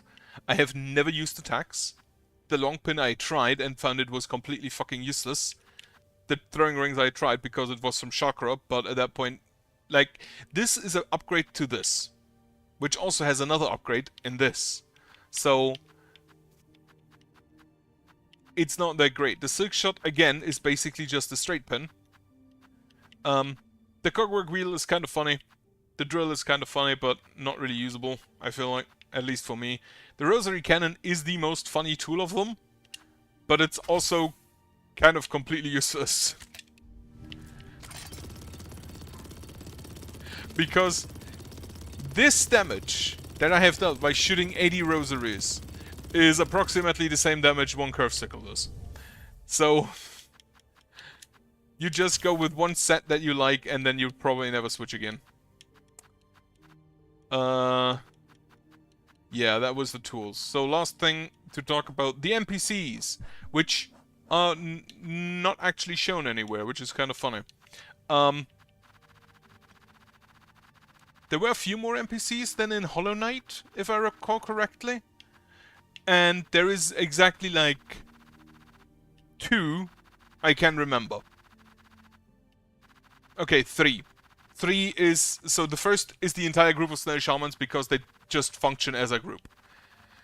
2 is Chakra, because she's very present throughout the game. And 3 is Sherma, because Sherma's funny. For most of the other NPCs, you basically go... You have the shopkeepers. Oh, you have the... I forgot what they were called. The couriers. I forgot what they were called. But you basically have shopkeepers. You have the shopkeepers, you have the guy who buys relic from you, actually you have 2 guys who buy relics from you, and you have your upgrade dude. And that's it. Then you have... What other NPCs are there? Like, that is the problem. There are a lot more NPCs, but they're not really that relevant to the overall game. Which is sad. I wish, like... Chakra is the only one that has some... No, Chakra and Sherma are the only ones that have kind of a quest line attached to them. And I wish there were, like, less NPCs that actually, however, had more to do with the story. Or, like, more to do in between the story, like an actual quest line. Like similar to, let's say, Dark Souls, where you have, like, Sigmaya and Solaire and stuff like that, that you can... completely ignore, they are completely optional, or you can actually follow their quest lines and kill the maggot. Otherwise, yeah. So last thing to say, that then I've already talked for an hour. Holy shit. I didn't like it as much as Hollow Knight because they just went difficulty equals damage, which is not the case. There were some enemies that are absolutely horrendous to fight, looking at you, Tarmite. Also, I completely forgot the Savage Beastfly. Fuck you. This is just a big version of another enemy. It has exactly 2 patterns, and it summons ads, because on its own, the boss could not stand.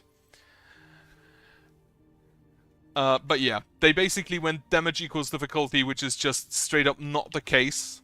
So, while you took a lot more damage and had to play more careful, it wasn't more difficult than Hollow Knight. It simply was not. Oh, there's the Bell Beast. Love you, Bell Beast. But yeah, it's just not the case. It is not more difficult than Hollow Knight. You just have to keep in mind that when you get hit like twice, you immediately die. And that is not a fun way to increase difficulty. The enemies are not smarter. The most difficult enemies are these annoying flying enemies who just stay out of your range and then blow you up with something, instead of having enemies that actually engage with you.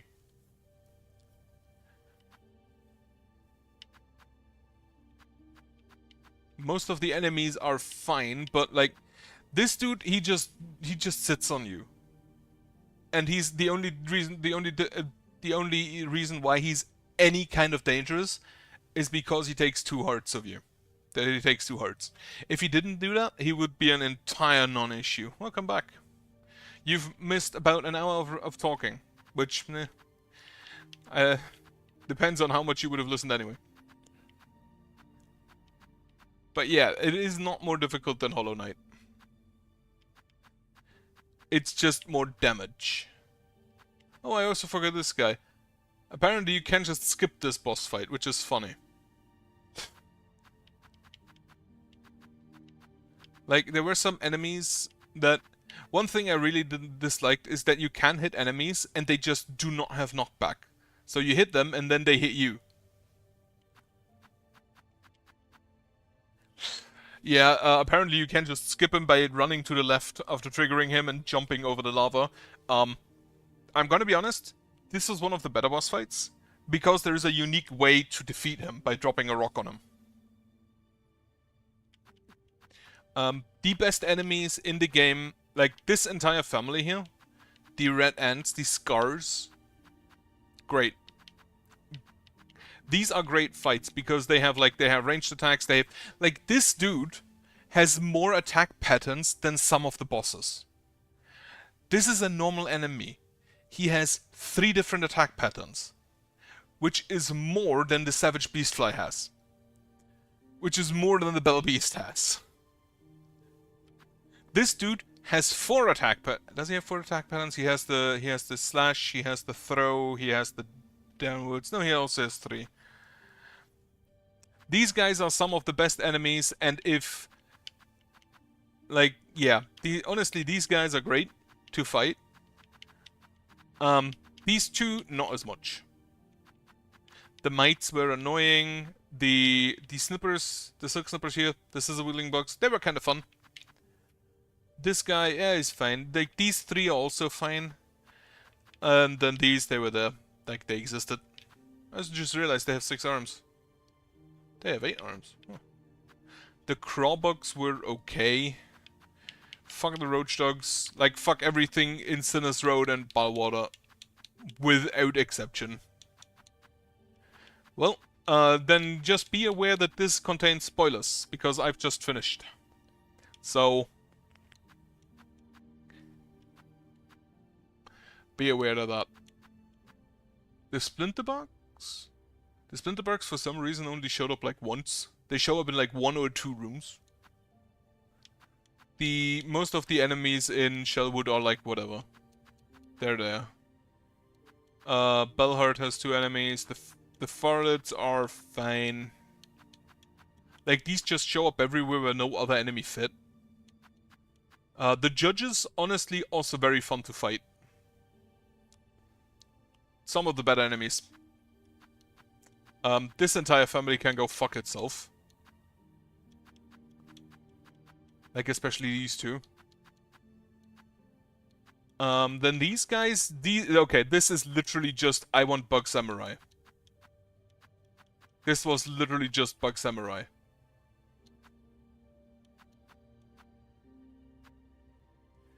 Which is fine, but they're kind of simplistic. Oh, the high halls, the arena. Yeah. I had Chakra to help me, and without Chakra I would have died.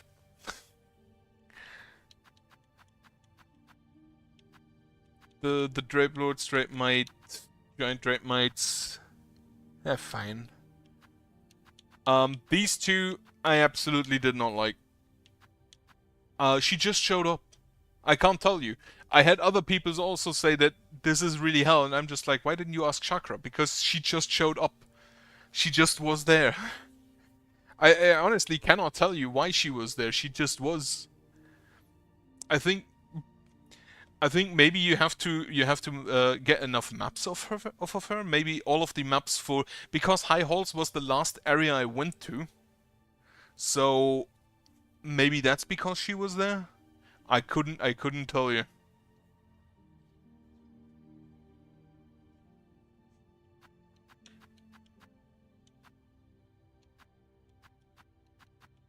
Otherwise, the Reeds were great to fight. This guy not so much. Absolutely hate the Bellbearers. And the Claw Maidens. Is it meant to be the last place? Possible. Okay. High Halls. Not a great area, but I did like both of the enemies in it. The Minister and the Maestro. Some of the more unique designs, and this is actually a flying bug that actually comes to fight you. Whitewood designs...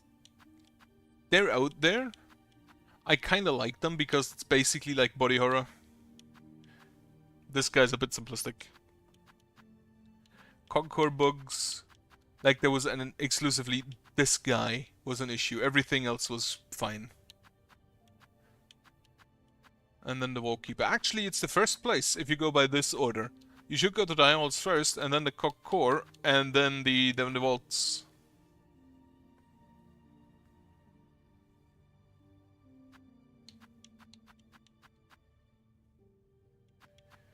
Anyway, Slab I didn't really like.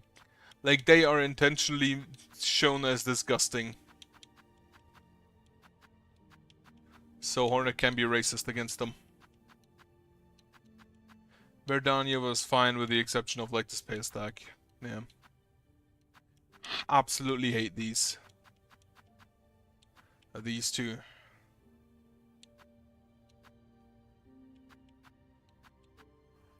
Yeah, that's about it. So, talked for like over an hour about it. With that, I'm probably gonna stop and go to the bank and get money, because tomorrow I will go to a board game club meeting for an entire weekend. And then we'll just play board games for an entire weekend. Looking forward to it. This is literally the highlight of my year. So, I'm gonna enjoy that. But yeah, that's it for Silksong. If DLC comes out, I'll see if I play it. Not entirely sure yet. Have to see. And otherwise, yeah. Next stream, most likely Monday. I still have next Monday, Tuesday, Wednesday, I believe, off, so hopefully I get some screens in there. But for now, I thank you for watching and listening. To the rant. Absolutely hate that last boss. And otherwise, I hope you have a nice evening. I hope you have a good night later on. Yeah, it's gonna have a DLC, I just don't know if I want to play it. Because I played the Hollow Knight DLC because I liked playing Hollow Knight.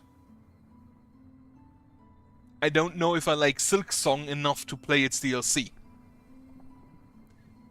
I didn't go beat Absolute Radiance because I said I want to play the DLC. No, I liked Hollow Knight. And I'm gonna have to say I like Silksong less than Hollow Knight. It felt like a regression, especially in boss design, which is surprising because the bosses in Hollow Knight itself already were rather simplistic for most parts. But there were unique bosses in there. Very unique bosses. And in this one you have less unique bosses. Like, you have some unique bosses, but like you have 5 different variations of Hollow and of Lace, which is just. And then you fight Lace 3 fucking times. Whatever. Yeah, as mentioned, have a nice evening, have a good night later on, have a nice weekend, and otherwise, yeah, goodbye. Also, if you have any suggestions on other games I can play, just let me know. Write a comment. Let me know, because I'm always looking for new games. Anyway, yeah, with that, goodbye.